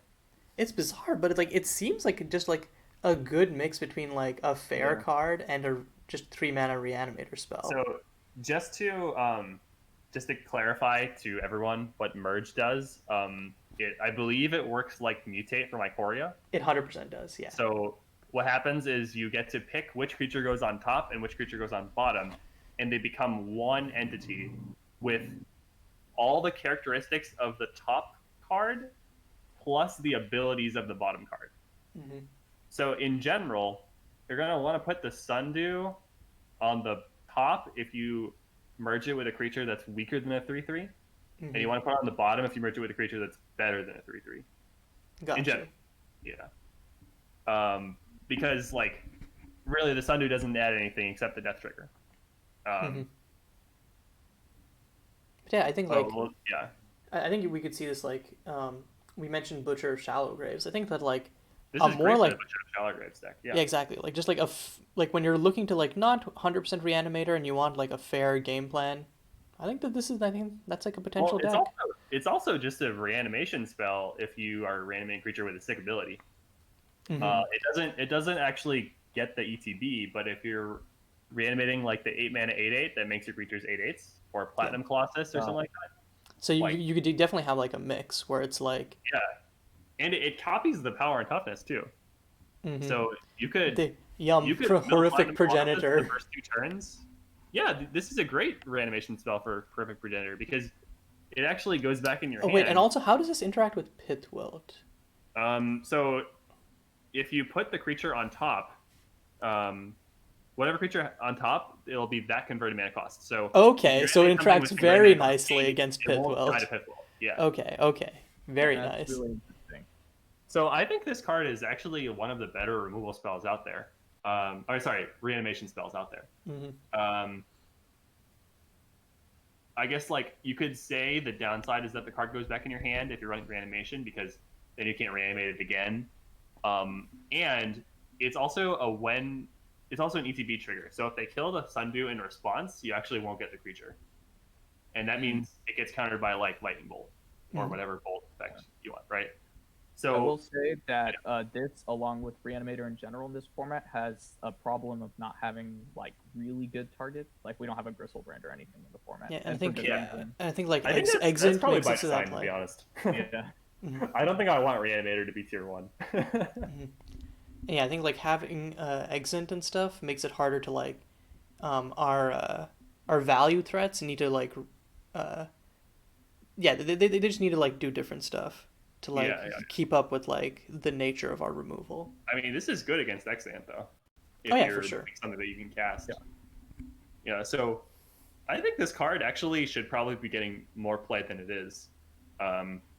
Even in green decks, like you don't have to be playing black to make this good. Mm-hmm. You could be like, I don't know, like green blue. This card's pretty good. Green blue Eureka Reanimator. That's yeah, one other thing is that this card with Scion of Desolation as well is a great combo. Oh, that's disgusting. Oh, you reanimate this and then you that's really good. That's really good. Oh man. Yeah, so there's just I think this card is really, really slept on, actually. And I've been trying to brew decks with it for a while, and they've all been a little too crazy, I think. I think you just need to put it in a fair deck, and it's good. Yeah. Yeah. I don't know. Like, I was trying to do this plus, I don't even remember at this point. I think it was like this plus I keep forgetting the name of the card, but it's the card that makes your team 8/8s. Your what? It's an 8-mana 8/8, and it makes all your other creatures have base Jara. power. Oh yeah, Jara Incantation. Yeah. Oh, that one. Yeah. But like, you just need to put this in a card with in a deck with good creatures and maybe some incidental mill effects. Mm-hmm. That's good. Yeah. Okay. Cool. So next up we have Warlord Shuja. Warhound Shuja. Oh yeah, Warhound.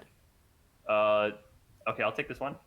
So it is a red-white hybrid creature. It costs 1 red-white, and it's a hound, which is important, and it's also a legendary, which is also important, as we discussed. It is a 2/3 for 3. Whenever it attacks, you look at the top 3 cards of your deck. You can put a creature card that has converted mana cost less than or equal to Shuja's power from among those cards onto the battlefield, tapped and attacking.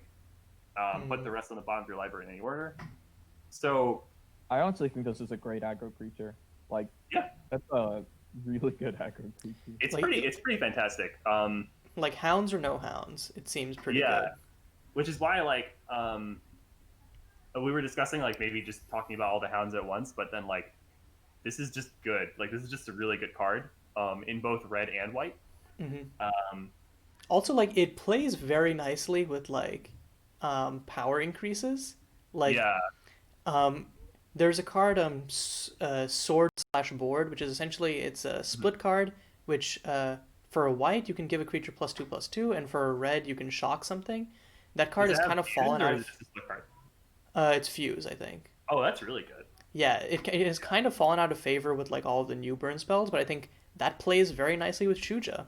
So yeah, kill a creature, buff it, and then get a 4-drop seems insane. Yeah. Yeah, and like you also just don't have to buff its power to make this a good card. Like you can run this as the curve topper in your aggro deck, and it will get you pretty much every creature in your deck, as long as it's in the top 3. Mm-hmm. And it essentially gives the creature haste too. Because it puts it tapped and attacking. Yeah, tapped and attacking. So, not to mention like, it's a hound, it's a legendary. It can go into either red or white. there are so many different things you can do with this card. I kind of Whether want to do that's like some dumb stuff where like you Yeah. play this you play this in like some sort of like suicide black red deck, and then you can just like cheat in some like Guardian of Dusk or like our what do you call it? What is it called? Oh my god, how am I? Our Death Shadow variant. And Oh just yeah. and just be like, oh, so suddenly you're dead out of nowhere? Cool. I do really like that it digs a little for the creature instead of doing like the normal flip the top card sort of stuff. Oh, wait. Sorry. This can also get the Ambradu Goliath. Oh yeah. So so like black like Wait, that actually seems insane. yeah, Oh my like I think just God. being able to just cheat that in. Yeah, that's nuts. Okay. So it's Another not deck idea. Yeah. taking So like furiously the cool to thing about cards is, scribbling. like, you can go as deep as you want, or you can just play it and it's a good card. Hmm. You know, like you can build around it or you can not, and it's still good.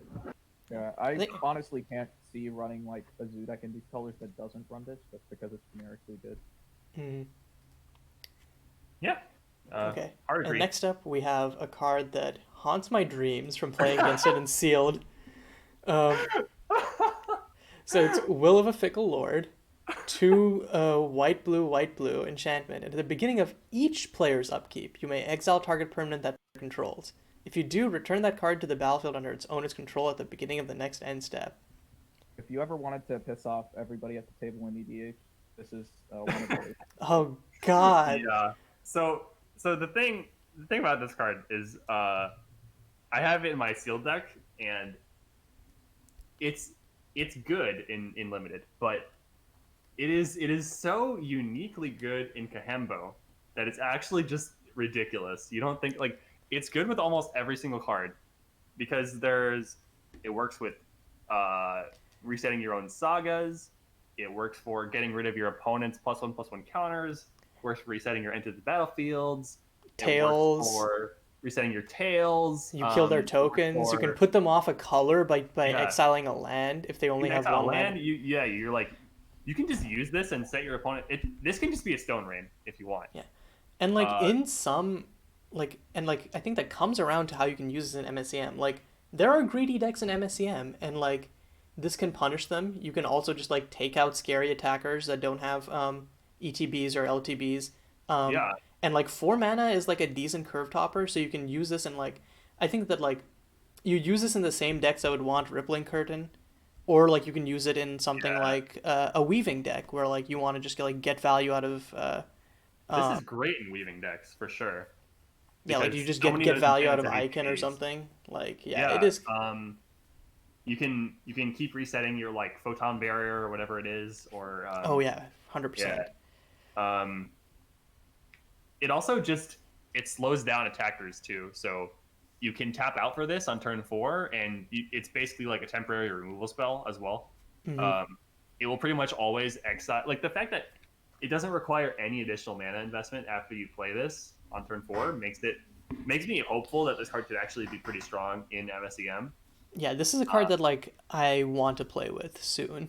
Yeah, and I think there are a lot of blink effects. I think there are more blink effects than there are creatures that take advantage of blinking, if you know what I mean. Just from kind of. my experience of trying to build decks. But this is definitely one of the better ones. And the fact that it's like a one-time investment for mana, but then not only can it blink your own creatures or whatever you want, but also mess with your opponent constantly. Yeah, and it's basically like since it's target permanent, it's just unconditional removal because you can just take out like you take out their planeswalker. You don't want them to have Monument of Queens. Cool, they no longer have it. Like it's just so Beginning of powerful. your now. upkeep, exile your villainy.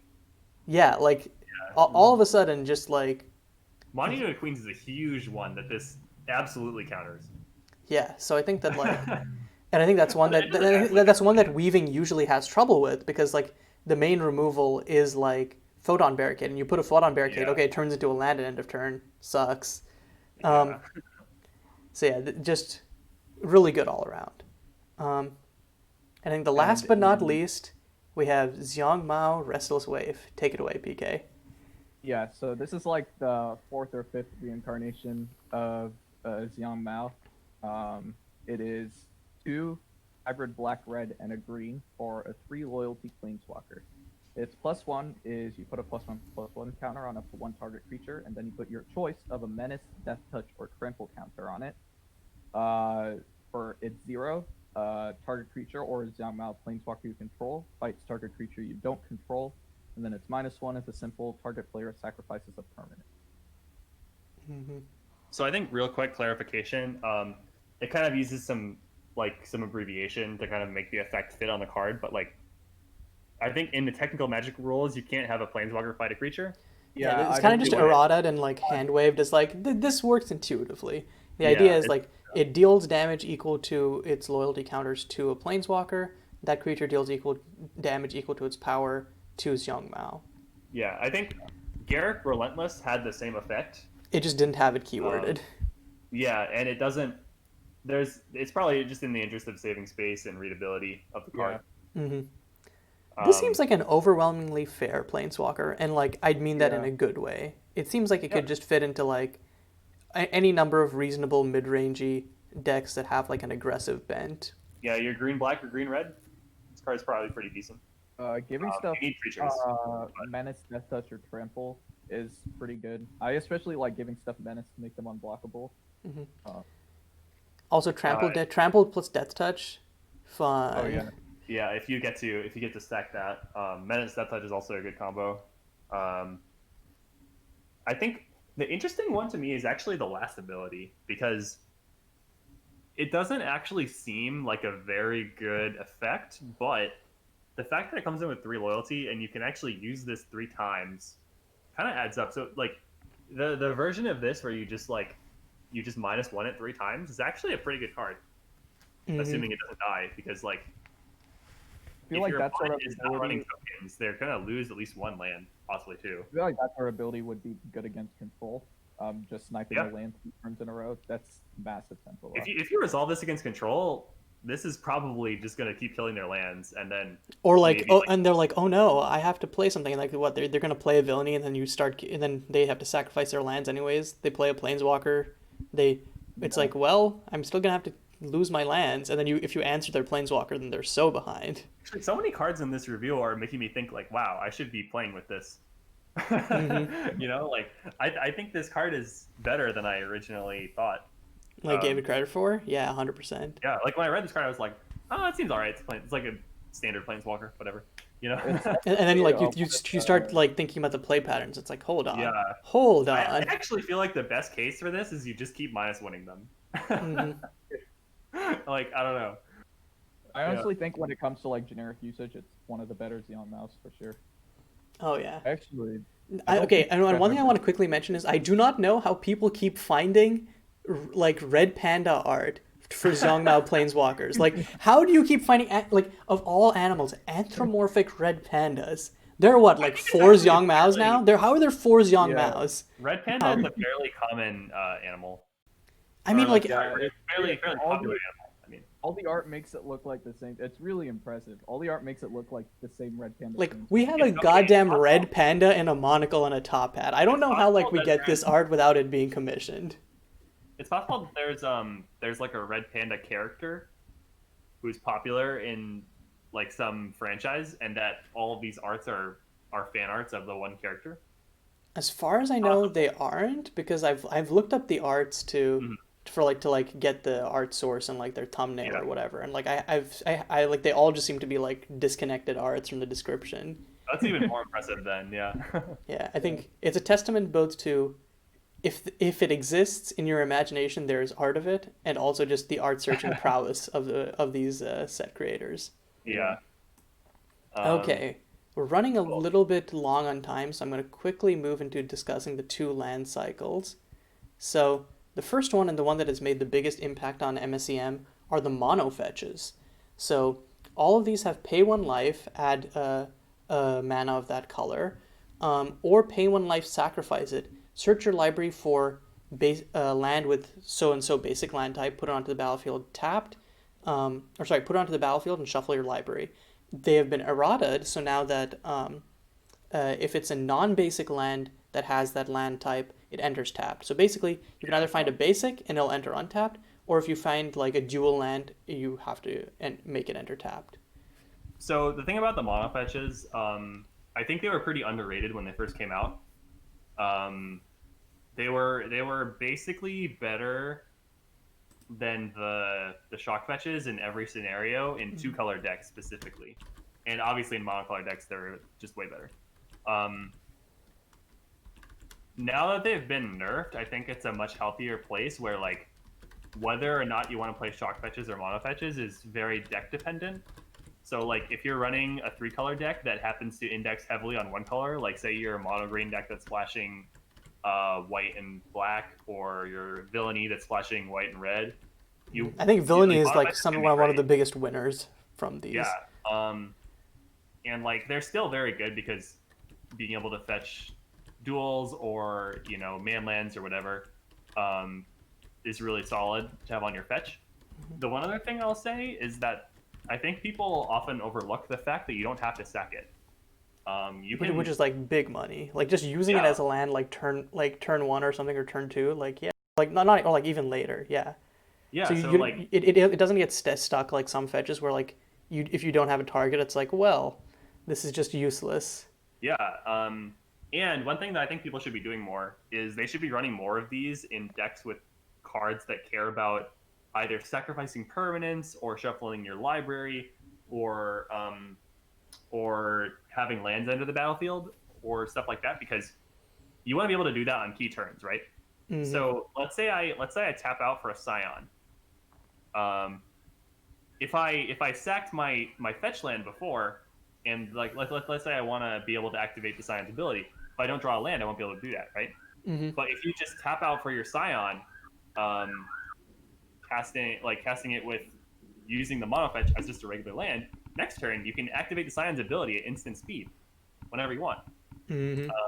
So I think and honestly, I've been playing like a lot of like green decks that ramp into Scion of Storms and Scion of Flourishing, mm-hmm. and just running out Tropical Grove on turn 1 and just not cracking it for 3 turns can pay huge dividends if you drop a Scion of Flourishing and then you're able to use it like twice the next turn. So I think that's something that goes pretty overlooked when people play with the mono fetches, mm-hmm. Particularly in decks that care about landfall, but also if you might care about like doing other stuff with them, mm-hmm. like stuff fetches do. So yeah, definitely not filler text. Yeah. All right.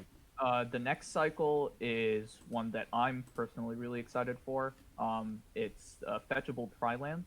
So they're pretty simple. They enter the battlefield tapped, and they have 3 different land types. And especially in EDH, these are like a godsend for mana bases. You're generally running like a ton of fetches in your EDH decks, and being able to fetch up something that can tap for 3 different colors of mana is really good. Enables really smooth mana bases. Mm-hmm. I think in MSEM we can build mana bases such that like these usually aren't needed, but I think if you're having a particularly greedy deck, I think there might be reason to check these out. Yeah, if you were planning on just playing a tapped land on turn 1 anyway most of the time, then you might as well run this to fetch up, Mm-hmm. Like it's not that big a deal. But like if you're running a deck that wants to play something on turn 1, you probably shouldn't be bothering with this. Mm-hmm. Okay, so that actually brings us to the end of our review. But before we go, I want to do a quick segment that I've been really liking. It's that each of us picks like, let's say, our top 3 cards that are like favorites or that we're most excited for the set, and then talk about them. So we can like go in like a round the table style fashion, each of us listing one. Oh boy! So we each pick 1 or we each pick 3? However many you want, up to 3, okay. Just for like time. And I will start us off in a sec here. I think one of the cards I'm most excited for is End of Days, just because I am a huge fan of like Control. I love playing Control. I think End of Days is just such a and like one of my main things is that like I understand like sometimes in Control you have to make concessions, you have to play to have good tempo, you have to play answers that are like cheaper.